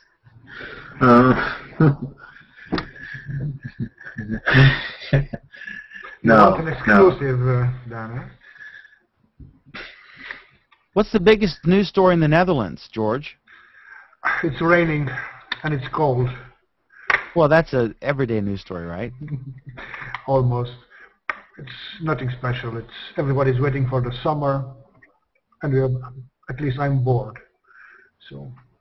Is the summer the same time as the U.S.?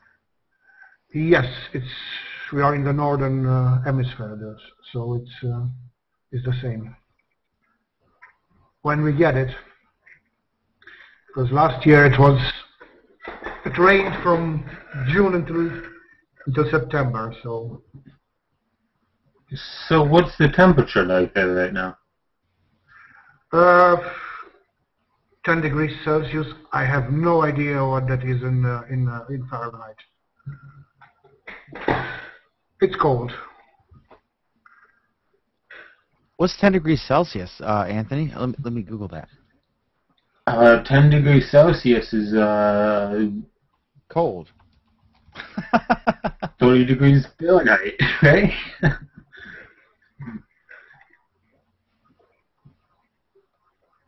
Well, no, 0 Celsius is 32 Fahrenheit, right?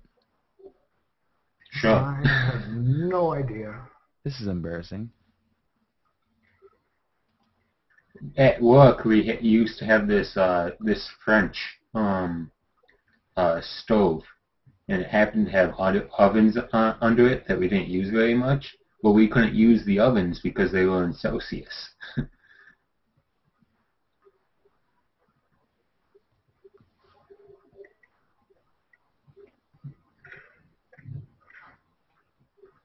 Oh, it's 50. That's not too cold. Yeah, it's only 53 here in Rochester, which is probably pretty warm for the time of year. Well, it feels cold because the wind is coming in from over the North Sea, and it feels colder. All right, Richard. Man, is it Gronholm? Just saved the day. Ricard, I don't know if it's Gronholm or Gronholm. He just saved the day. He just told us it was 50 degrees, and I'm not sure how to pronounce that. You should join us in our hangout here. Did you try to figure out how to pronounce his name?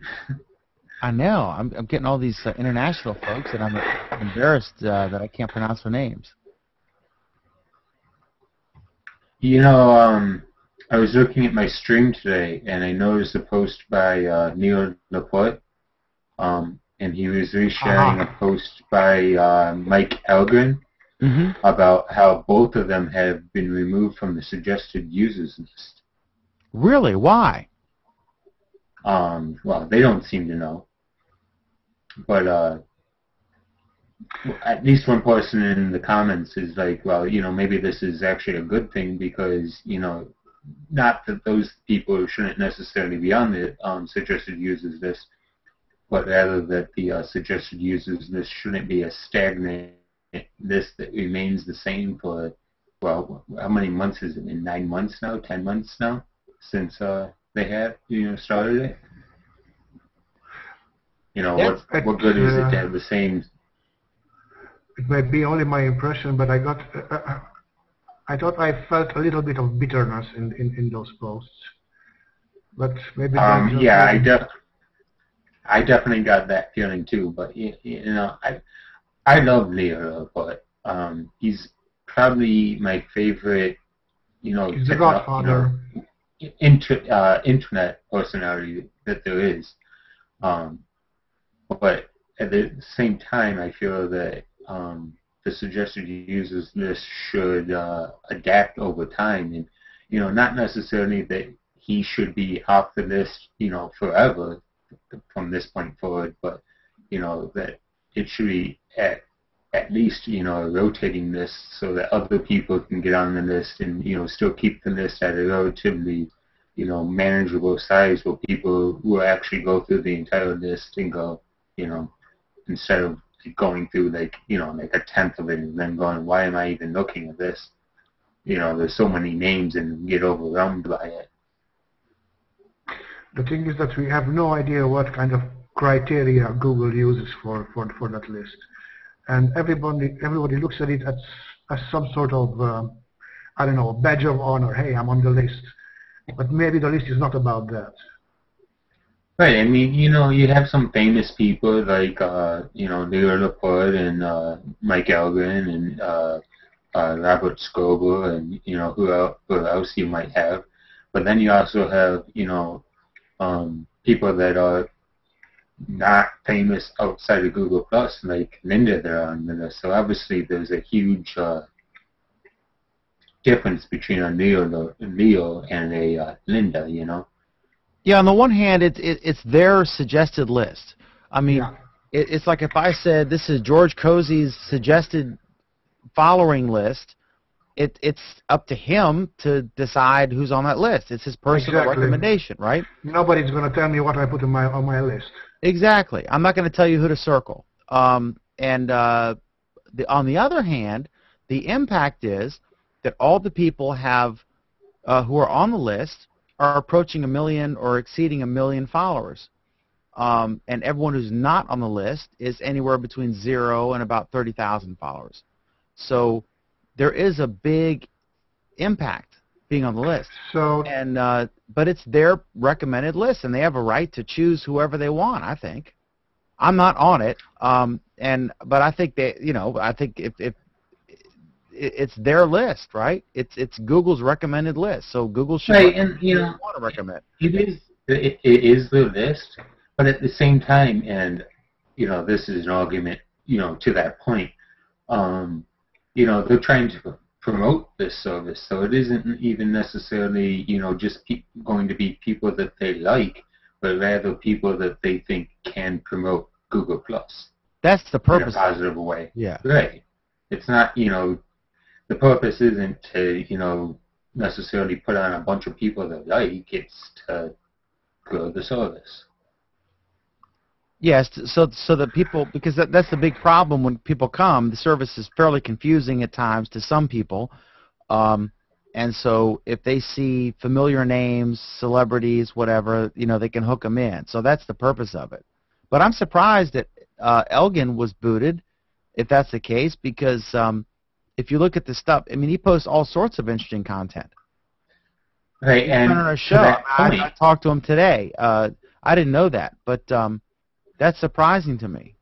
He posts a wide variety of interesting content all the time. I wonder if they're censoring it, if they said something that pissed them off on Google or on This Week in Google, or what happened. That's interesting. Well, I know there were a couple lines of thoughts to this in the comments. One was that some of these people, maybe they're just posting too much, daily, to a point where new users would get, overwhelmed by the amount of information from one specific type of person. But also, there was some question in the comments about whether, Mike Elgin is very much about posting what's on his mind. And, I think that he's very much pro Google Plus, but at the same time, he's going to post things as he sees it, and if that's not, a positive light on Google Plus, he's not going to censor himself. And some of the thought in the comments was that maybe Google doesn't appreciate, negative Google Plus posts from people on their suggested users list. I think that people are making too much of this. And there may be something to the thing of posting too much, because there comes a time when creating content becomes creating noise. Right. I mean, like I love looking at The Verge, the website The Verge, but, you know, sometimes there's just so much that, you know, I'll get overwhelmed by it, and I'll let my RSS feed collect like 700, like literally, there'll be 700 articles before I even, you know, look at it again, and then I just click them all, mark as read, even though I didn't go through them, and then try to start over because, you know, there's a lot of that information is interesting, and a lot of that information that I'm ignoring is probably stuff that I would be interested in, but there's just so much of it that, you know, it's overwhelming. I only have 200 people in my circles, and 60% of them post only occasionally. And right now I'm missing about half of what is flowing on my stream. This will be a problem. Are you missing it because you've used it is too much. It's flowing too fast, and I don't want to be the whole day looking at a screen. I have stuff to do. So if you're not there, it's gone. It's somewhere down the stream, and you have to look for it. You have to know to look for something. That's funny that you would have only 200 and not be able to handle it. Well, you know, yeah, for folks with like 5,000, I mean, it's like you know, it's crazy. Yeah, I mean, I have 5,000 people in your circles. That is an audience. That is not somebody you communicate with. How do you communicate with 5,000 people one-to-one? It'll take you a month. That's the quandary between, you know, is this a Facebook type friends thing, or is this a blogging platform and you're deciding which magazine to read? That's an interesting situation. What Linda does, Linda Laurie, who was on the show, and she said the best quote I've used so many times. She said, "Your circles are for reading, and you circle someone if you want to read what they post." And she said she almost never goes to the mainstream. She clicks on individual circles when she's in the mood for funny stuff, or, you know, news stuff, or politics, or tech, or whatever. She'll use the circles that way. I think in the end we're all going to have to actually discipline ourselves and really weed through our circles and create relevant circles for this purpose, because you don't want to have to limit the amount of information presented to you, but you want to have to organize it. And so that's what she does. She just said she never just goes and looks at the mainstream, because it's just like, you know, that she'll, you know, she actually disciplines herself and creates different circles and develops good titles for the circles so that, you know, like American journalists, or, you know, pages I'm following about tech or what have you. And then whenever you're in the mood for those, you just click on those things and you can scan through them. I still haven't found a good way to organize my circles. I tried to put people in photographers and tech people, and so but that doesn't work, because I think I'm going to have to put them on circles. People I find interesting, less interesting. I need to create a scale. Now, do you use the sliders or not? Yeah. Okay. I have a noisy people's circle, and the slider is on 0, because I don't want to encircle them. But when they post too much and not stuff that is interesting, I'm parking them in there. Let me say real quick, I don't know if it's Rickard or Ricard. I'm embarrassed to say I can't pronounce it correctly. I'm not sure. He pointed out the correct search should have been. Let me find it here. The search I did didn't result in an automatic thing, because sometimes Google will do that. They'll automatically you'll put like 2 + 2 and they'll say, like, you know, 4. But sometimes they won't, and they'll just divert you to these awful content farm sites where the description says, you know, click here to find out the answer to 2 + 2, you know, instead of just putting 4, right? Because they want you to click there and see the ads.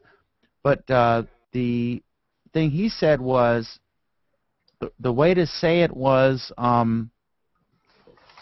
Google has a built-in function for unit conversion, It works terrific. I use it almost every day to come with the answer. He Googled 10 Celsius in Fahrenheit. Now, what I typed in, and that one pulls it up. That pulls up the answer right away in Google, not a link. I typed in, like, convert 10 degrees, or I didn't word it right, so it didn't. The algorithm didn't figure that out. So I guess I need to brush up on the right way to phrase these questions so that I can get that automatic conversion tool instead of having to click on all these SEO sites that I have to click 6 times to get the answer. You see, that's interesting. Should you adapt to the algorithm, or should the algorithm adapt to you? I think Google should adapt to Dan McDermott. Just kidding. What's up, Eric Rice? How goes it? Every time I see you have a different view. You have a different studio or something going on. I don't even think about it. You're all about green binders and cases. IKEA boxes.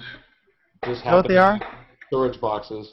See, that's the only drawback of changing and moving around a lot is people pick up on the most random stuff. I'm like, I don't think I spent half a second thinking about the boxes other than those will work. No, they're cool. It's just I'm obviously disappointed that the horse head is gone. Are you kidding? We have 2 horse heads, a penguin head, and a unicorn head now, and all 3 co-hosts have all 2 co-hosts for Robot have horse heads now. So no, mine's right here. What are you talking about? I always keep it within reach. That is so awesome. So. You have a backlight issue. It's because it's broad daylight, and I'm firing up my laptop because Chrome crashed on Windows again. Are you in Seattle, or where are you? Portland. Oh, Portland. Okay. I was in Seattle last weekend. It's good to see you. Thank you. You are without green screen behind you. I have a brown screen. It's the new thing. I'm surprised you didn't see the Technium article. No, I'm just kidding. No, I just on the main show Friday night I do the whole produce thing, but for this I throw up a brown thing over it. I might actually find a new space to have a studio specifically, so I'll just hang out casually in here. When I want to do stuff that's more produced, I'll go into that studio. Mm-hmm. And then the big stuff on the sound stage when that's done. Cool. It'll be great to see the work you do. Are you going to use Wirecast, or what are you going to use? I'm a hardware snob, so I'm probably a little bit more Leo-esque. TriCaster. I could use it, but really, I'd rather have multiple cameras and hardware switchers and things like that. Because by the time you start getting all the cost up there with Wirecast alone, it's like, come on, really? So, Then you got to get a guy, though, right? I can do my own post. Really? Yeah. You're not going to do it live, because live you got to get a guy. I mean, if you oh yeah, I mean you can get Vegas or Apple's. But a lot of us that have done this, and a lot of us that have done live mobile video and stuff like that, you just learn the tricks of how to come off like here's a simple example, like when people take pictures of themselves, how to strategically hold your hand so it is completely out of the frame and it doesn't look like you're holding a camera. Little stuff like that. I mean, hell, teenage girls that have a little more weight on them figured out how to take pictures of themselves from MySpace and make it look like they're thin. That's funny. Yeah, you extend your face out, and then it thins it out, and you yeah, that's funny. Yeah. So it's not unbearable, and then anything that requires bigger effort isn't live, and it's done in post. Live is like. Anthony, go ahead. I bet you guys didn't know I was 300. I bet you guys didn't know I'm 350 pounds. He is the advertisement for MySpace. You'd have to be about 13 feet tall to be 350 pounds, Anthony. That's funny. It's all in his boot. Probably even taller than that. No, I see. My goal, Eric, is I don't want to have to do post. So I don't know. I mean, I probably got 10 grand or whatever in gear here that allows me to produce the final product, so that literally when I say, like, thanks so much for watching, have a great Google Plus week, and then I hit the stop button, I can immediately click and upload that file to YouTube, and it's completely done with the graphics and everything.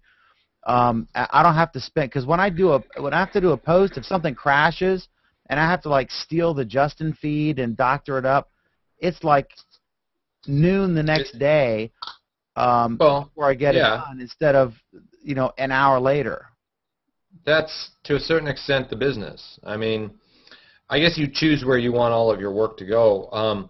I know I'm like that with audio podcast. Post is 5 minutes. It's basically copy, paste, drag, publish. Yeah. Video, well, a lot of it, I think a lot of work in video goes into it ahead of time, because you have, I'm a different person than you. You do a far more serious and sophisticated programming. I can afford to run around and broadcast at top speed down the freeway, being chased by wolves, right? Because that's what my shtick is, not yours. And so I basically know what situation I'm getting into and then pack for it, basically. It's like travel. Mm-hmm. And there is forgiveness in the quality of your video and audio in context. If I'm being chased by wolves down a freeway, I'm pretty sure we can get away with some wind noise, right? When you're in a studio, it's got to be tight. Yeah, it's just, for me, I want to be able to, I mean, because I do the show, there's no money in it, right? I lose money doing the show. So there's no financial gain. It's because I get to meet people and have fun and learn things, and all of us met because of Google+. None of us would have ever met otherwise. So it's cool. And so that's my contribution to the community, right? And it's fun. That's what I get out of it. But I just want to be able to do it, hit the start button and say, hi, welcome to, Dan's cooking show or whatever I want to do. And then when I end it, I can click stop and it's ready to go. So having to do post is a huge deal. I mean, it's like, then you got to if you can get the equipment down to where you can have your graphics done and everything, and your audio right and all synced up, and work through all the kinks, and there are a lot of kinks, oh my God, that you have to learn and get through, then you can, you're joining. How did you join twice? One machine was choking to death. But you were still on the other one. That's weird. No, it's lagging. It just froze, so I should be cleared now. I guess everything I said you lost. I don't know if maybe it's my connection that I'm having trouble with. Huh. But my audio should be pretty clear, shouldn't it? Yeah, it's great. Yes, and it's a whole new view of Eric. There's a green box for you if you really need it, right there. File cabinet box. Ooh, magic. What's the thing behind you? What's that thing? A big frame with. Oh, that's just a panel that I've been messing around with, trying to figure out how to re-engineer. That's the fax machine in our main printer. That is our archival printer. And then back there is the work desk with the drafting boards, the cutting boards, and underneath are the 2 die cutters. And then that's my wife's desk, my wife's chair. Right, actually, I can show you. My wife's side of the desk. It's a giant U. Like, here's my desk. Like, here's my view. So here's my desk. My laptop's right there. Audio gear is behind it. All right, since we're stalking, what's the little tiny screwdriver set for? Your glasses? No, I think I was using it for a laptop or picking a lock. That's my view. You don't have to answer that picking a lock question I'm about to ask. There's the barn. My wife's desk. Big fat lazy dog. It's had a rough day and needs a nap. Yeah, a rough day of napping. And then the Right. counter that has more stuff. That's it. And, 2 closets. Tell me Boring. more about the panel behind you there. Oh, well, I've used that before. Is that like we were doing a fold-out panel type thing? What is that? Yeah, it's a three panel. I'm gonna show it to you 1 second. As a backdrop, that's interesting.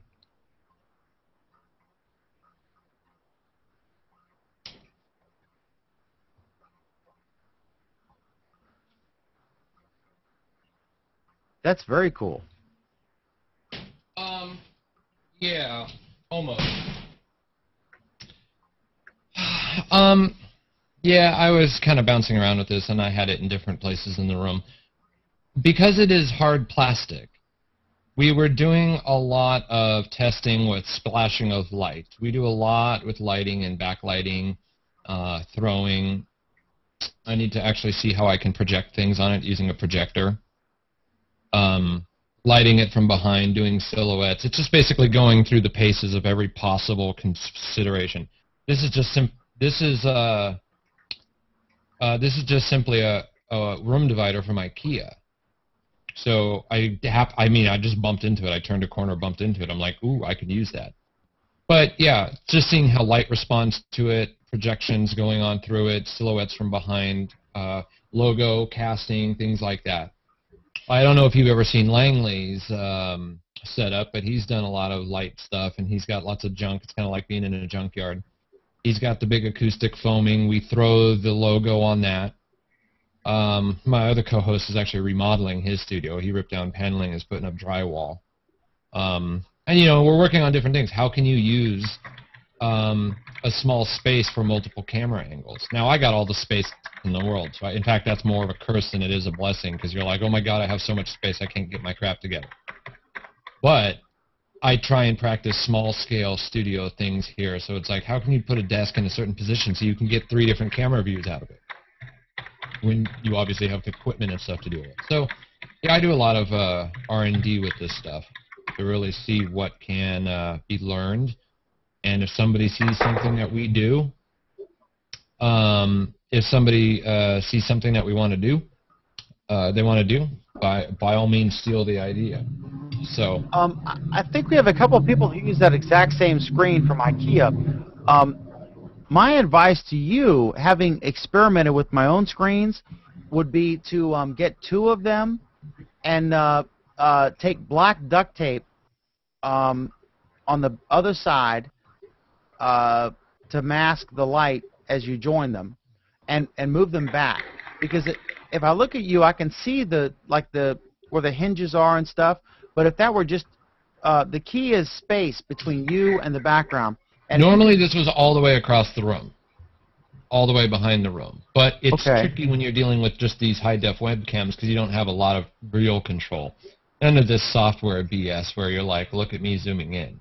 Right. I did get 2 C910s for camera switching. We were messing around with a cooking prototype of how to switch between a head-on profile shot and then, bam, switching the camera view right to the front, using nothing except the settings button up at the top here. Interesting. Yeah. Normally, but yeah, I'll probably disassemble this thing and do something different with it, because, like I said, I am also building that massive soundstage, so I don't even know if it'll be used there. But there's lots of stuff with light. When this thing is all blue, it's gorgeous, but it's got to be way in the other side of the room. Mm-hmm. Because that's what, this is all stuff that I learned when TV crews were in my house and rearranging my shit. Like, why do you need to put that lamp in the kitchen? And then I saw it in post, and I'm like, oh, that's why they do it. There's out-of-focus, blurry stuff. Tell that story again for anyone watching who hasn't heard that. Oh, basically, I don't know. It was either CBS or CNET. They were interviewing me about some crap at my house, and in the entryway of this house that I lived in, we had this little Tiffany lamp. Tiffany is like the stained glass type lamps.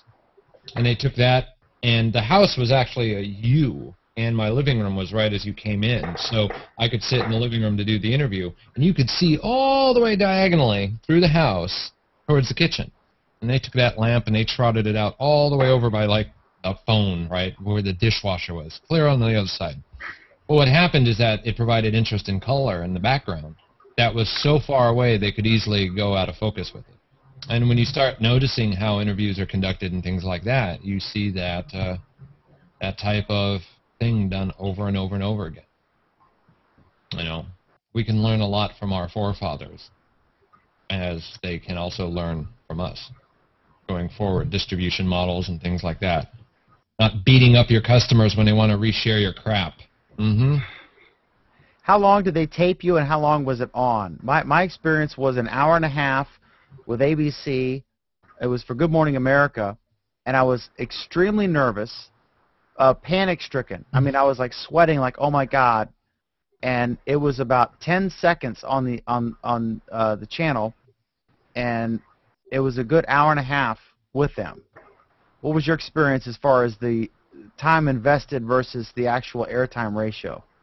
Well, one guy, it was just footage. So it was like the producer, it's like one guy set up the cameras, set up the shots, asked me the questions off camera, and then I'm talking, and then that gets edited into a bigger piece. And then the other one, so that was, I don't know, maybe an hour or so. I don't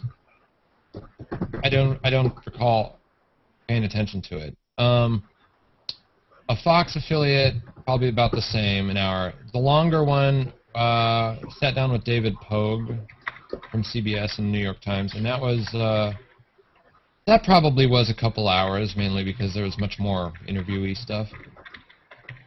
So I wasn't nervous, so it wasn't feeling like the time was ticking away. I mean, I'm kind of used to that thing, so. But, you know, hour or so. But yeah, lots of footage and lots of work for 5 minutes, right? Yeah, it's amazing. They sent a crew out. The budgets they have, because it was a producer. You could tell a network versus. I've seen small market, medium, large market affiliates, and then I've seen networks, right?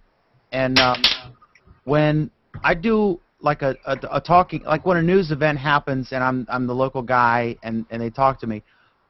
If it's a small market station, it'll be one person with a camera on a tripod, and then they position the tripod and they talk in front of it. And you know, if it's a big market like a DC station, then they'll have a camera person, usually a tall guy about 6'8", right? And then an attractive reporter of some sort. And when it's a network, you'll have three people. You'll have a sound operator with a boom mic instead of just a lavalier, and you'll have the camera operator, and you'll have either a reporter or often with the network you'll have a producer. Because like people, like when 60 Minutes does a story, and you can elaborate on this, Eric, when 60 Minutes or some 2020 or whatever does a story, they'll have a correspondent, and that correspondent is reporting on the story, but really the footage was actually gathered not by the correspondent, it was gathered with a team, and they may have 6 or 7 producers who go on the field, and that's probably what you experienced.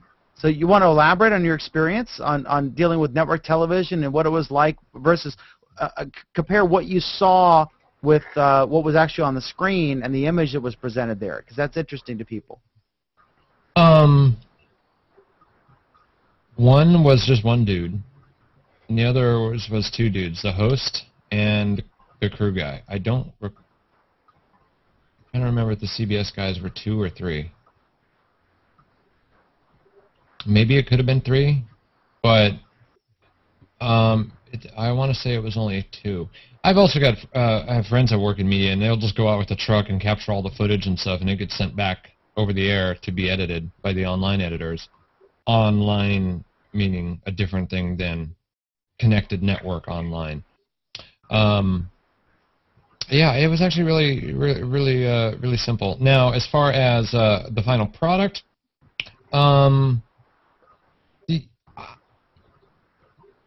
it's not like, let's see, I'm trying to phrase this because I've done this, so I know how you film your stuff and then film B-roll and film random pieces and parts of the environment and stuff like that to fill in. So it probably matched what I know already, and so I didn't really think about it.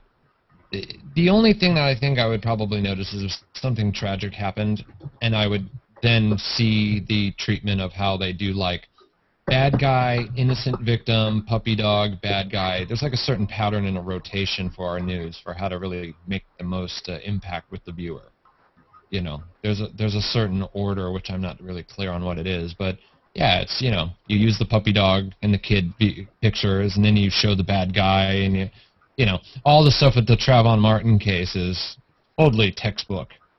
You know, depending on your slant, depending on what you want to choose, you frame it differently. You know, it's like when people get all up close and personal in the video frame, they're like, you're like, okay, you're a little too close to the camera. This is not a way to make a good video impression. Like, this is a little too close. Now, Dan, you can't really see me, but I'm all up in my camera. You barely see my right? It's like talking to your mom on Skype. Yeah, hello, honey, are you there? This is just not comfortable. But then you got guys that are way the hell back, right? So, I mean, the tricks and techniques and all that are out there. It's like, do you want to appear, you know, innocent and helpless by looking up to the camera? Or are you trying to come off like you're all, yeah, what's up, little man, looking down on the camera, which is horrible for the neckline, by the way? Or do you just kind of try and frame it as pleasantly as possible? I do try and frame a little bit of the head, just barely touching the top of the frame with the head, and as centered as possible, unless I need to have some stuff to the, you know, newscaster pose, right? Off center like this, and then the picture-in-picture's up here. So, you know, I think it was everything that I expected because I already think like that.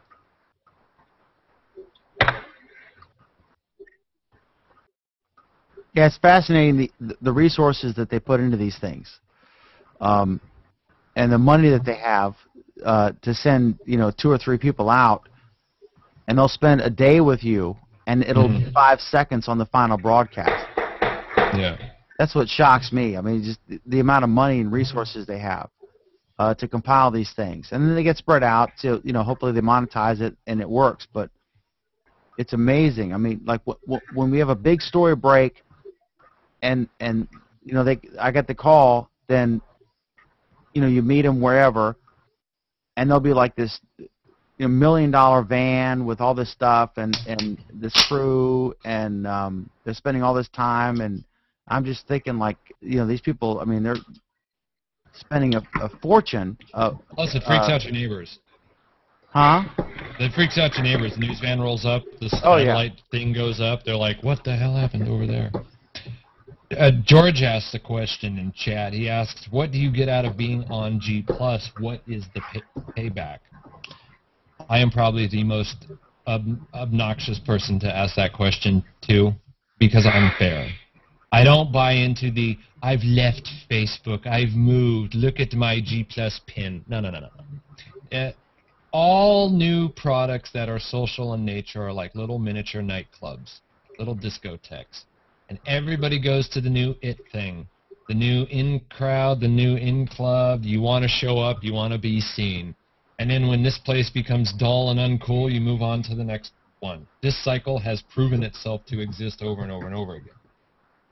So I'm early on every single network and stuff, right? And that's just, I'm just doing what I do. Is I like video. I've been using video sites like this for years, and in fact, last night we had a great reunion of a lot of old-time Seismic folks who were early users of Seismic when it was just a video service and not a Twitter client. And that was like a fantastic reunion. But I mean, you know, it's always fun to play around with the free tools from the big guys, you know. And your friends are here, you might pick up new people along the way. And then guess what happens? What's happening now? I'm friending them on Twitter and Facebook, and then the cycle continues. So I don't really make it that big of a deal, like some, and so this is the most uninteresting answer ever, because well, I'm not going to be ridiculous with that kind of loyalty, which doesn't help, I think, the bigger cause. That's an interesting observation, Eric, because I saw a guy makes a thing that I use for some of my websites. He said don't post originally on the social networks. He said social networks come and go, like bars, as you said. You know, there's a new bar this week, and then all of a sudden there's a shooting or a knifing, or a new cooler club comes out, and everyone goes there, and you're fly by night. He said post on your original site and then share it to the other sites. Mm-hmm. And because have your home base. You know, these are vacation properties. At the end of the day, it's all about you. It's not about G+. It's not about Facebook. It's not about Twitter. It's about you. It's about Dan. It's about Eric. It's about George. Right, but I wonder if they were smart in delaying this right API, so that it forces people like Scoble, who wants to put content on Google+, and would have, if they had a right API from the beginning, he would have immediately utilized that to go from Scobalizer.whatever to Google+, but instead, because they did not have a right API, he was forced to copy and paste, and then eventually just started typing. Well, yeah, Google+, but that guy, right? and I've known him for years, that guy proclaims that I have quit here and I'm moving to X every time there's something new and shiny. That has been so played out, it's not even funny, for one. Two, I actually wanted to respond to something that George said in chat about never got the Facebook virus. See, I don't look at it as a virus. I've never actually thought about Facebook other than this is just what people use. You know, I mean, in the early days, remember when people were auctioning off email addresses at Gmail? I just, you know, it's like, okay, whatever. Now we don't even think about Gmail. It's just a thing that's there. I don't think any company, save for maybe Apple, can get away with having a huge culture around it. Google might be closed because they got a lot of overlapping things, not being Facebook and a lot of disdain. Google being exceptional with data, so obviously they can't mess up anything they do. And then, of course, the Android culture, I think a lot of it's driven by being not Apple. So you got a good triple threat. It's like a perfect storm there. But I never really thought of Facebook as a thing. It's just what people use. I guess I could, but, you know, at the end of the day, when I'm gone and offline and I go and check all the networks, it's the same crap just replicated 3 times. And I think that's the big deal with the API. They don't, Vic said in his famous talk with Guy Kawasaki at South by Southwest, I think after the part of him insulting the users, saying if it doesn't work for you, it's your fault. Yeah, thanks for that, Vic. But it is his responsibility and his fault that 7 months after G+ launches, there is no API. And he admitted that. Granted, his reasons are pretty valid. They don't want it, he doesn't want it to become buzz. He doesn't want it to become friend feed. Because the first thing that we noticed when people started signing up for Buzz and FriendFeed is import every single site that you post to, and so now we get your content yet again in another place. Why do I even bother following you on Facebook or Twitter when you're going to spam every site with the same content? And I think they probably want people to originate on Google and go outward to those networks. But that doesn't change the fact that so many products of food, so many television commercials, every app, it's either log in with Twitter or Facebook, posts to Twitter or Facebook, find us on Facebook and Twitter, even podunk rest stops in the middle of nowhere relate to Facebook and Twitter. Google just doesn't have a penetration of, oh, they've got an API now. That stuff took years to get. Now, do you think that's part of the reason why Google Plus implemented the hashtags? Is that way, you know, there's so many of these things that don't even say Twitter, they just say hashtag and then they'll hashtag. So, you know, if they're advertising for Twitter, eventually, you know, Google Plus can position themselves in such a way that the hashtags are used for both services, and, you know. Sure, so if they it wasn't don't for the have fact to. that hashtags were punchlines. I mean, that happened on Twitter where, yeah, people use hashtags responsibly in the beginning, and then people turn them into jokes. You know. Yeah, but like, wouldn't you hashtag, say that oh they my still God, work? I can't believe she said that. I mean, what is that? That's not a hashtag. It's a punchline. So they have to, when you introduce people doing social things into a data stream, a data infrastructure as solid as Google's, Search plus your world eventually will become horrible because it will be filled with goofiness. And there's no way to filter out the goofiness of your friends and the intelligence of your friends because there's no filter for your friends. And I'm guilty of that.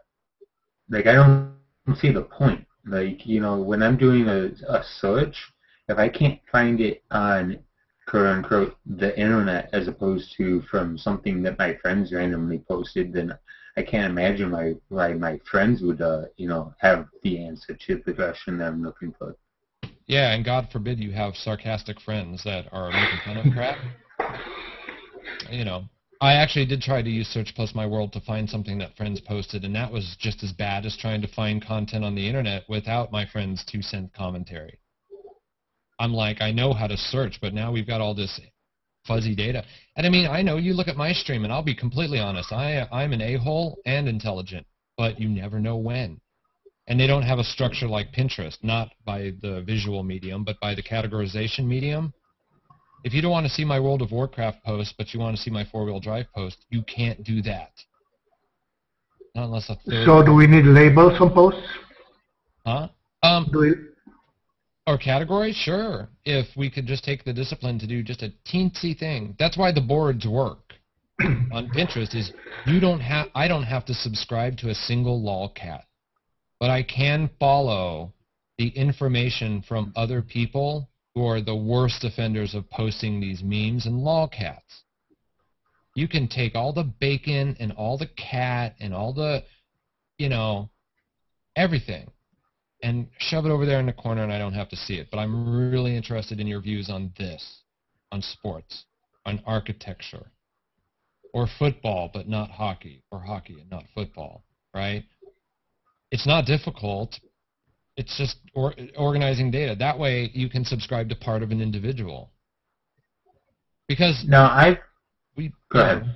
Oh, I mean, that way we don't have to do any effort in altering who we're following. Since I don't know the context in which I'm categorized in circles, unlike Twitter, I can't talk about Warcraft to the appropriate people. Just like I wouldn't talk about Warcraft at work because I know those guys, you know, do it or whatever. So now I've explicitly avoided Pinterest. Like, you know, I have not paid attention to it at all because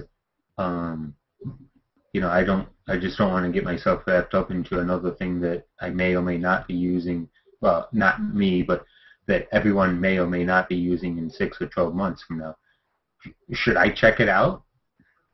I've been there for over a year, long before the hype cycle hit, because it had a lot of utility for me. Because, actually, you know what's funny?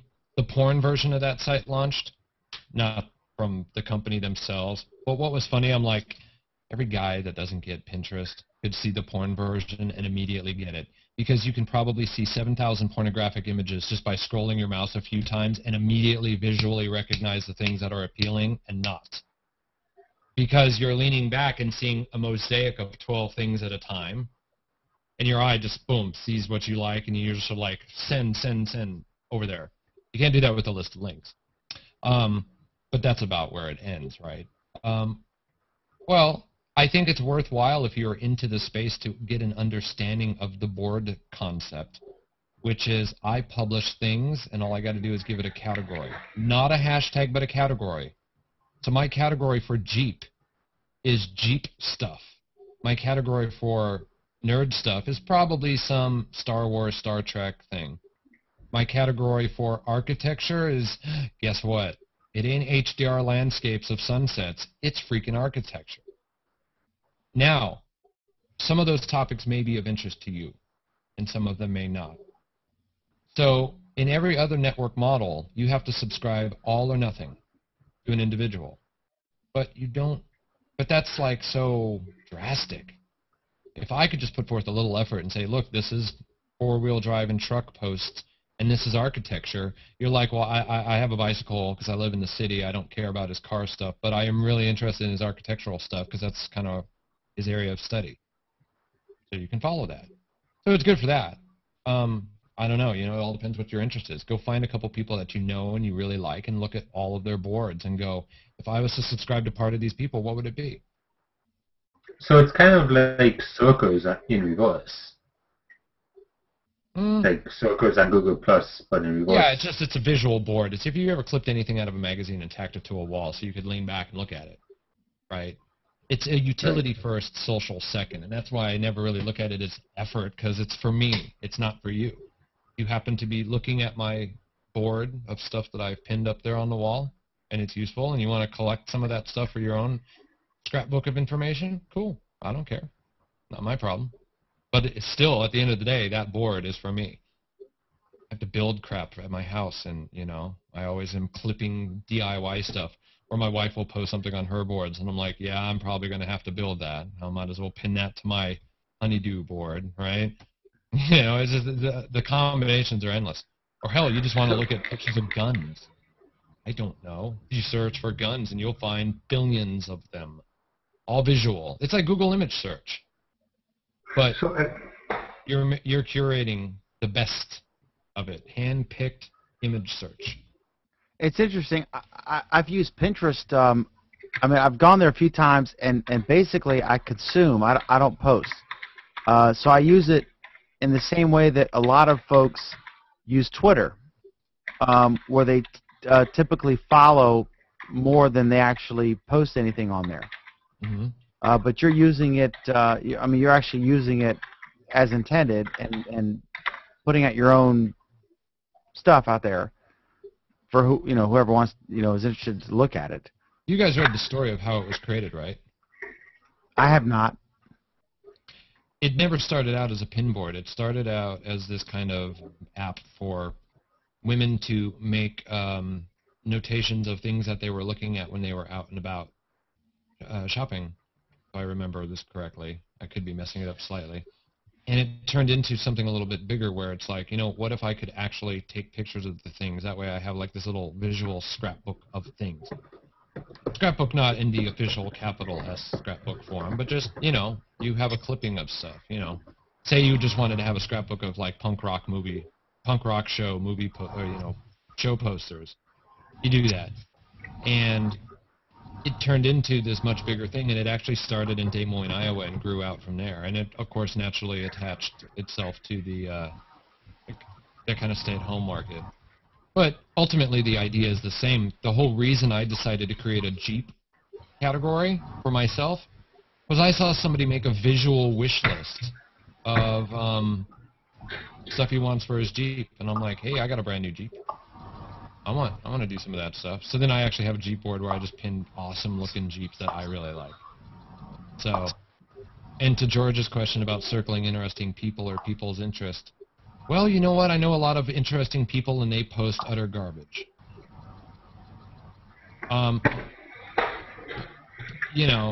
So I keep uncircling people. It's like, I uncircled a lot of people that went to South by because they didn't actually go to South by. They just went for the Google beer, and that was completely and utterly useless to me. People I really, really like, but sorry, my stream, I can control it. And then, of course, that got me into the whole double-edged sword of circle everything, and it's too noisy. So uncircle it, now it's a ghost town. And either way, you're going to get screamed at by the loyalists. So, yeah. That's the thing that the best way to phrase what you're talking about is when Linda Laurie was on, she said, circles are for what you want to read. That's, circles are for reading. What do you want to read? If what I post is interesting to you, then circle me, and that'll show up in your stream. If it's not interesting to you, then don't. Or block me or remove me. But that's what it's about. Who you circle, if someone posts something that you're interested in, circle them, because that's what it's about. It's about what do you want to read. I use circles as labels. I have an automotive circle. There's 30 people in it. 2 guys post stuff about cars. The rest, they are known owners of off-road vehicles. They are known owners of Jeeps and trucks. They are known to be active in the modification of cars. They don't post about it, but I have to have some way to flag them as car guys. Mm-hmm. The circle model there falls apart. I can't circle you for content because I might not like all of the content you post, so it's, again, all or nothing. And outgoing, it's totally useless. I really hate not knowing the context of how I exist in the world, like on Twitter with lists. Elaborate on that? I don't, what do you mean? Well, on Twitter, you can go and see the list of people that put you on. Right? Right. And you know your place. You know how people perceive you. You have no knowledge of that here. And so when you get circled by somebody, I mean, what does that mean?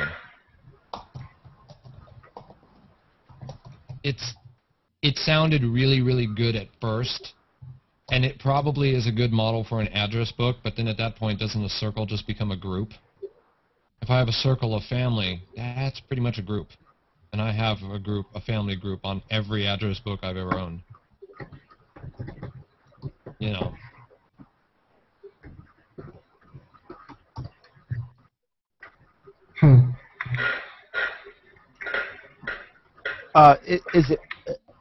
Is it Ricard or Rickard? It's Ricard. We hear you. We see you. Yeah. Okay, can you hear me? Welcome. Can you hear me? Yeah. You sound great. Tell us where you're from. You know, for folks watching, tell us what you do and why you're here and all that good stuff. Well, I live in Sweden, and I've been a student at university. I've been studying statistics for 6 years or so. And the reason why I joined your Hangout was because, well, I got invited by you tonight, so I'm usually very restricted with which Hangouts I participate in. But I've been watching your show all since the fall, and I think it's a great show compared to many of the other shows that are out there. What I'm really missing on Google Plus is content. There are lots of Hangouts, but many of them lack interesting content. I'm not really a tech guy, but I find your discussion topics very fascinating. Yeah. What do you find lacking here? I'm curious. You said you don't find it interesting, or what's the deal there? Well, okay. I would like to see more panel discussions, very informative, with informed people as scholars, maybe diplomats, journalists, not just media pundits and so on, and people who are not, I don't know how to say, non-partisan scholars. And I don't know if that interests people or not. You said you used to do another show last summer. What was it called? The McDermott Report? Yeah. What kind of show was that? That was general news. That wasn't tech. It sort of was like every day I was doing something, and the biggest problem I had was finding guests. Finding a panel. Now I've got a really good panel for Google Plus Week, but it's very difficult to if you're trying to assemble. I mean, nobody wants to hear me pontificate about something at length. They want to hear a good, like, McLaughlin Group, which is a great U.S. show where people argue and they have people on different sides of the political spectrum. That's compelling television, but you want to have a really smart, intelligent, interesting group of people to bounce stuff off of. You want to introduce a topic, and then you want to say, what do you guys think? And then have people who disagree in an intelligent and honest way, not deliver partisan talking points, but actually think things through and have interesting new ways to think about things that you hadn't thought about before. And if you can assemble a panel like that, then that's solid gold. I had a real problem with the McDermott Report show because I couldn't get folks. It was a hassle trying to line up people, and they would cancel, and so I just sort of abandoned it. And I may resurrect it, but yeah, I mean, you're only as strong as your team, and a show is a team effort. It really is. I know the NASA guy has a weekly hangout. Have you seen it? Astronomers getting together discussing topics, related to space and space research and so on. Mm-hmm. I don't know if that's a crowd magnet, but I find it very interesting, and I wish there would be more such shows, and like this one also. So it's a great show, and I'm glad you're doing this. Thank you very much. Eric is occasionally a part of it, but he's hard to capture on a Friday night. Yeah, I miss Boris. Huh? I like Boris, and I wish he was here. Boris, is that his name? Oh, Oleg. Oh, sorry, sorry. I'm so sorry. Oh, I'm totally gonna make fun of him because you call him Boris now. That's great. I mean that almost came out like racist, but I'm sorry. It's almost 4 a.m. here, so I'm a little tired. But no, that's cool. It's totally cool. This is just a random Saturday hangout, for fun to meet new people, and as we've said a million times, and I've said a million times, Google Plus is how you meet new people who share your interests. And like all of us now, you've met Eric and you've met Anthony, and who's still here, George, who's off screen. But that's what Google Plus's strength is. That's really their killer app. It's a great way to meet new people who share your interests in a way that you wouldn't really meet them on Twitter or Facebook. No, I tend to think of Facebook as a community where you meet your friends. Well, Google Plus is a community where you meet people you would like to be friends with. It's a great place for networking. So I do have a Facebook account too, but that's only for my very personal contacts. If they would be here on Google Plus too, I would probably get rid of my Facebook account. But it's like one against many people. So I'm hoping they're gonna come over to Google Plus. Yeah, I think Facebook is like Path Plus. It's for your family, your mom, your girlfriend, the kid you knew in school, your classmate you're trying to find. It's great for that, and it really is great for that. Twitter is where I gather news, and Google Plus is where I meet new friends and get to have really smart conversations like this one about things I'm interested in. And it's I don't know, they're all different, and nothing's going to kill the other one because they're all different. And they all go through that same life cycle. That's what baffles me the most, is G+ has taken very much that similar trajectory that Twitter did in the early days, where you had like that group of loyalists. I mean, here's one of the things that drives me nuts is for people that don't like Facebook's privacy policies, and I agree, they're BS, whatever, and Facebook does whatever it wants to and whatever. Google is still a search engine. Google is still the verb. Everything that you do here in a comment or on a post, or even if somebody else is talking about you, is in a freaking search engine.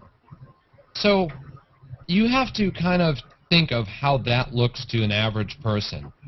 You want me to socialize with a bunch of strange people I don't know, because some people don't want to meet new friends, right? And you want me to do it in the world's biggest search engine, the most effective search engine. That is got to be the most incredible sell ever. I don't think that it's that odd that it's you against the world, you against your dozens and dozens of friends trying to come over here, because I mean, if it was anybody but Google, I guarantee people would be like, hell no. Are you out of your mind? You want me to come over to a social network that a search engine made? You know, if Microsoft did this, we would be laughing at it. It's the who that's behind it. It's like when Kevin Rose did Oink, right? The only reason that thing got any press at all was because it was Kevin Rose that was behind it. So, you know, that's the thing that always baffles me is because it's Google, we somehow throw out a lot of caution to the wind when I think at the end of the day, this is probably going to end up a lot worse than Facebook. And I think Facebook's going to sit back, watch, and suddenly drop the open source bombshell on everyone and be like, okay, we've opened it all up once Google has fully put up all of their walls. That's the long term, which I think. And everyone's playing into it because they know that, oh, well, Google did great with data. They can't possibly screw up social for the fourth time. I don't know. It's odd to me that people put so much faith in Google considering what Google is. You know. Do you think that there's money in an open source social network? Not open source. I meant open as in, okay, we're done having walls. Because the more that I see Google go forward, it feels like they're trying to build their own AOL. I don't even know if Facebook's trying to do that. Google's trying to do their own original content. You know, Yahoo dabbled around with that. You know, you get open source, you get a lot of fragmentation. While I have a love-hate with open source. I love how open it is. I love how many eyes can look at something. I also hate the chaos that ensues. Right? I'd love Android if one person could show up and say, this is the Google phone, we've chosen the hardware, here's the operating system, here's everything else. Boom. Have fun. Instead of them doing the Microsoft thing all over again. All right, Eric, let me give you a real-world example of why the capturing of data, hopefully to a non-hackable data cloud, is helpful and relevant. For example, I have a good friend who is a manager of Panda Express, which is the Chinese, fast food restaurant chain. Mm-hmm. I also am very close to geographically, and I know them, the folks at the Smithsonian Institute's. They have like a wildlife preservation thing here in Front Royal. So if I were, so I engage with people at both places. In one case, the word panda means to me, it means a Chinese restaurant place. In the other case, it means the popular Chinese bear. So wouldn't it be neat if when I was using my Android device to text somebody, if I was texting Gabby, who's the manager of the Panda Express, if I start, type PA, it would know what I was talking about, right? Mm-hmm. And if I was texting somebody at the wildlife preserve, it would know the other thing. There are real benefits to this. Now, the fear is that your data gets stuck in some cloud that's hackable by Anonymous or whoever and gets blasted on the internet. And this recent story about how if the cops subpoena your data for Facebook, it includes who your friends are. And this was in this murderer guy, and it released all of the people he had friended on there, and they released it publicly. So like you could get some random ad, as all of us who are public figures, get random ads, and until you start to approach 5,000, you tend, if they're normal people, you tend to accept it. All of a sudden, one of these guys goes berserk and starts doing something bad, and you accept them. You're affiliated with that, so like this data is out there. So all that's true, but I think there's a real argument about the benefits to the convenience of this data being, from all your different places on Google that you're interacting with to show up and give you relevant search results. Am I crazy or does that make any sense? I think there's some truth to that. Sure. I don't know if any of these guys are any different than each other. I mean, also a lot of that hinges on user behavior, like we were just bringing up in chat. You know, it might be, oh well, people can just post private. Yeah, except we know how that ends up. People are going to post public, and then they're going to post in triplicate, and then the whole system ends up being useless. It's great that each of us might be like, I'm responsible with my data. Well, great, but, you know, the rest of the world are idiots. And they're not. And you're only as good as your neighborhood. So they can have the best system in the world. They can have it, oh, well, this is protected. But, I mean, good grief, it's not that hard to dig out data on people. Hell, some of the people that aren't even online using any of this stuff in the first place are pretty easy to get information on. Because there's so many other factors that are rooted in our realities, at least in America. I know data laws and privacy is way different in other parts of the world. And I almost wish European countries would just really put the hammer down on all American companies and say, you know what, enough is enough with this.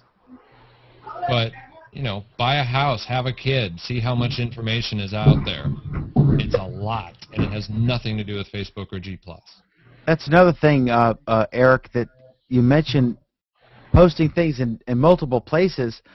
That's another genius move by Google when they said that they're going to weight original content as a priority. So like if you post something in multiple places, the first place that it hits is going to get more weight.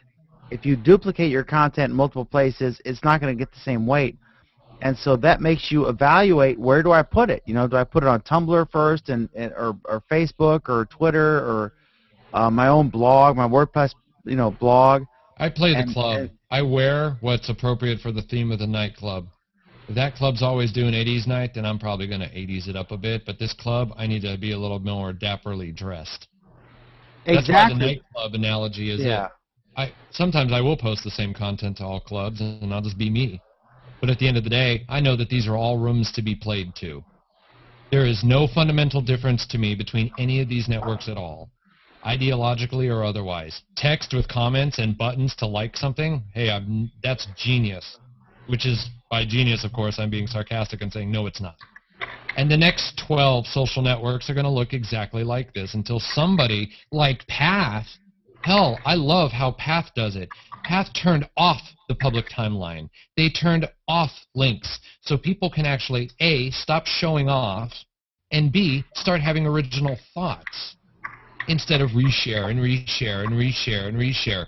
You know, that's brilliant. I wish that model, Path and Pinterest combined, would be amazing. But we're humans. We need to show off. We need alpha monkeys. You know, original work is hard. I hate to throw my species under the bus like that, but good Lord. I also watched that movie, God Bless America, so I'm all jazzed up by some of the things that dude was saying. Nobody does anything original. They parrot what they hear. It's all about the Beatles song that your song evolved from, right? What was that? I said it's like they said all songs evolve from the Beatles or whatever, you know, like music evolves like that. Yeah. I'm not a Beatles fan, and I love hip hop, so maybe, I don't know. I love hip hop as well. Unless you're talking about Jay-Z and Danger Mouse, I'm not seeing Beatles stuff too much. Yeah. But do you think... And George, no, I do see some engagement. I don't have to see Facebook people talking about Facebook on Facebook. I don't even recall that happening in the early days. The only thing I remember about Facebook in the early days when they opened it up to non-college kids was all the college kids were bitching about the adults showing up and stinking up the place. But other than that, I never saw allegiance to Facebook like I've seen allegiance to Twitter, Second Life, and Google+. Very similar cultural notions. Yeah, there's a very much a like a reverse allegiance to Facebook. Every time they change anything at all, they, you know, all the users, you know, go, oh, I'm gonna stop using Facebook, you know, because unless they change things back, and then, you know, 3 months later, they change something else and they go, oh, I'm never going to use Facebook again. Yeah, Oh, that's what he about said 3 3 months ago? Yeah, exactly. Every post of I'm moving entirely over to X network. God, I thought like Kevin Rose said that about Pounce. I think he said it about a couple other places. Everybody moves so many times. Does everybody not know that it's like when you watch the news guys and they say something that totally contradicts what they said a year ago? It's like, do you not realize that this is documented? You proclaimed that X was dead and you were moving here. Now, a year later, you've proclaimed that this is now dead and you're moving here. I'm like, really? That's how you're going to do it? Okay, I guess. I don't care. Be consistent to yourself, not the product, man. You were here for 77 years, not the product.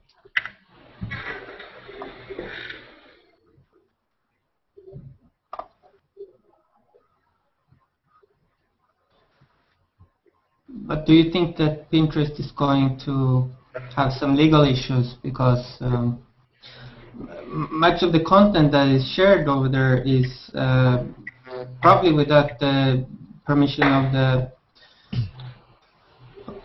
of the photographers and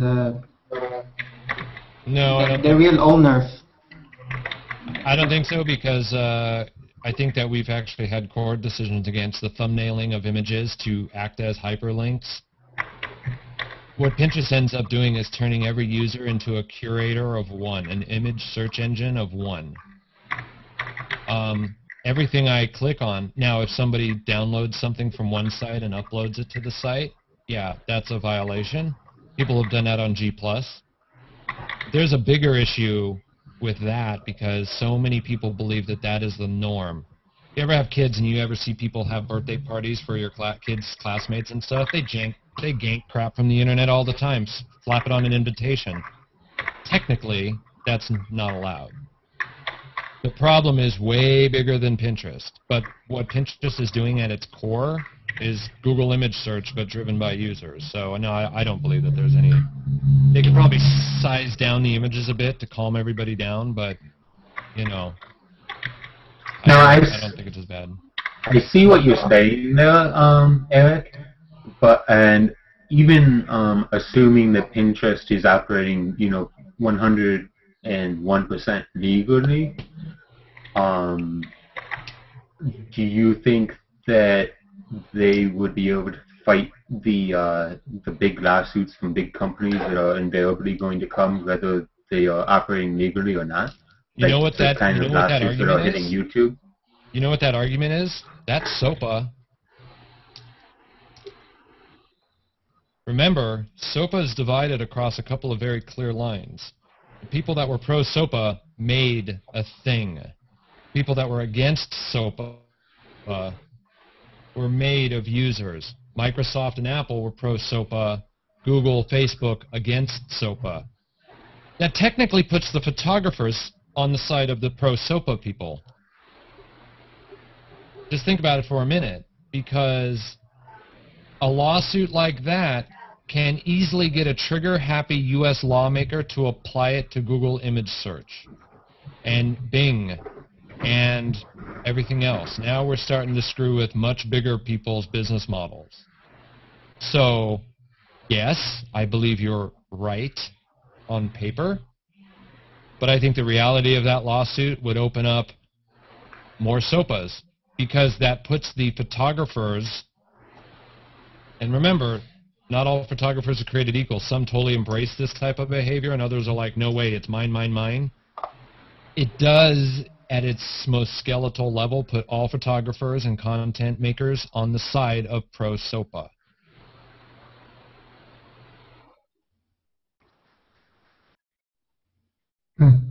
Mechanically. But then again, photographers don't have that powerful lobby groups to make their voices heard, unlike the media industry, the major mobile companies and so on. Well, sure, but if it becomes a law, they certainly do. Yeah, but they don't have the same means, financial means to influence the politicians. Well, I don't know if that's true. I mean, like, if you know, Everybody can photograph. get DMCA right now.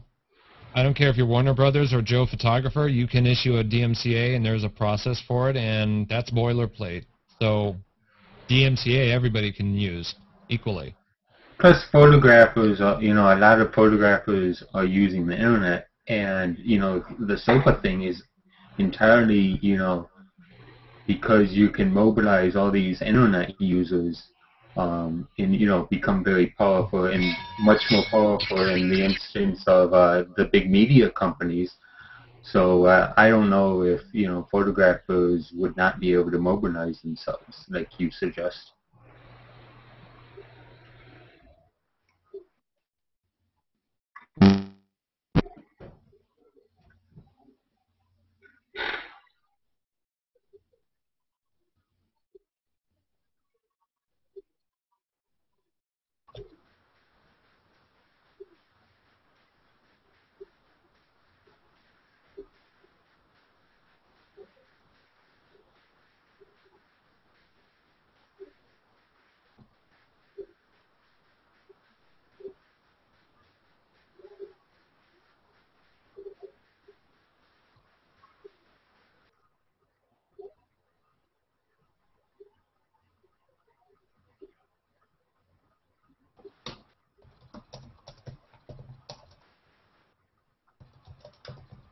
Well, I'm going to get going.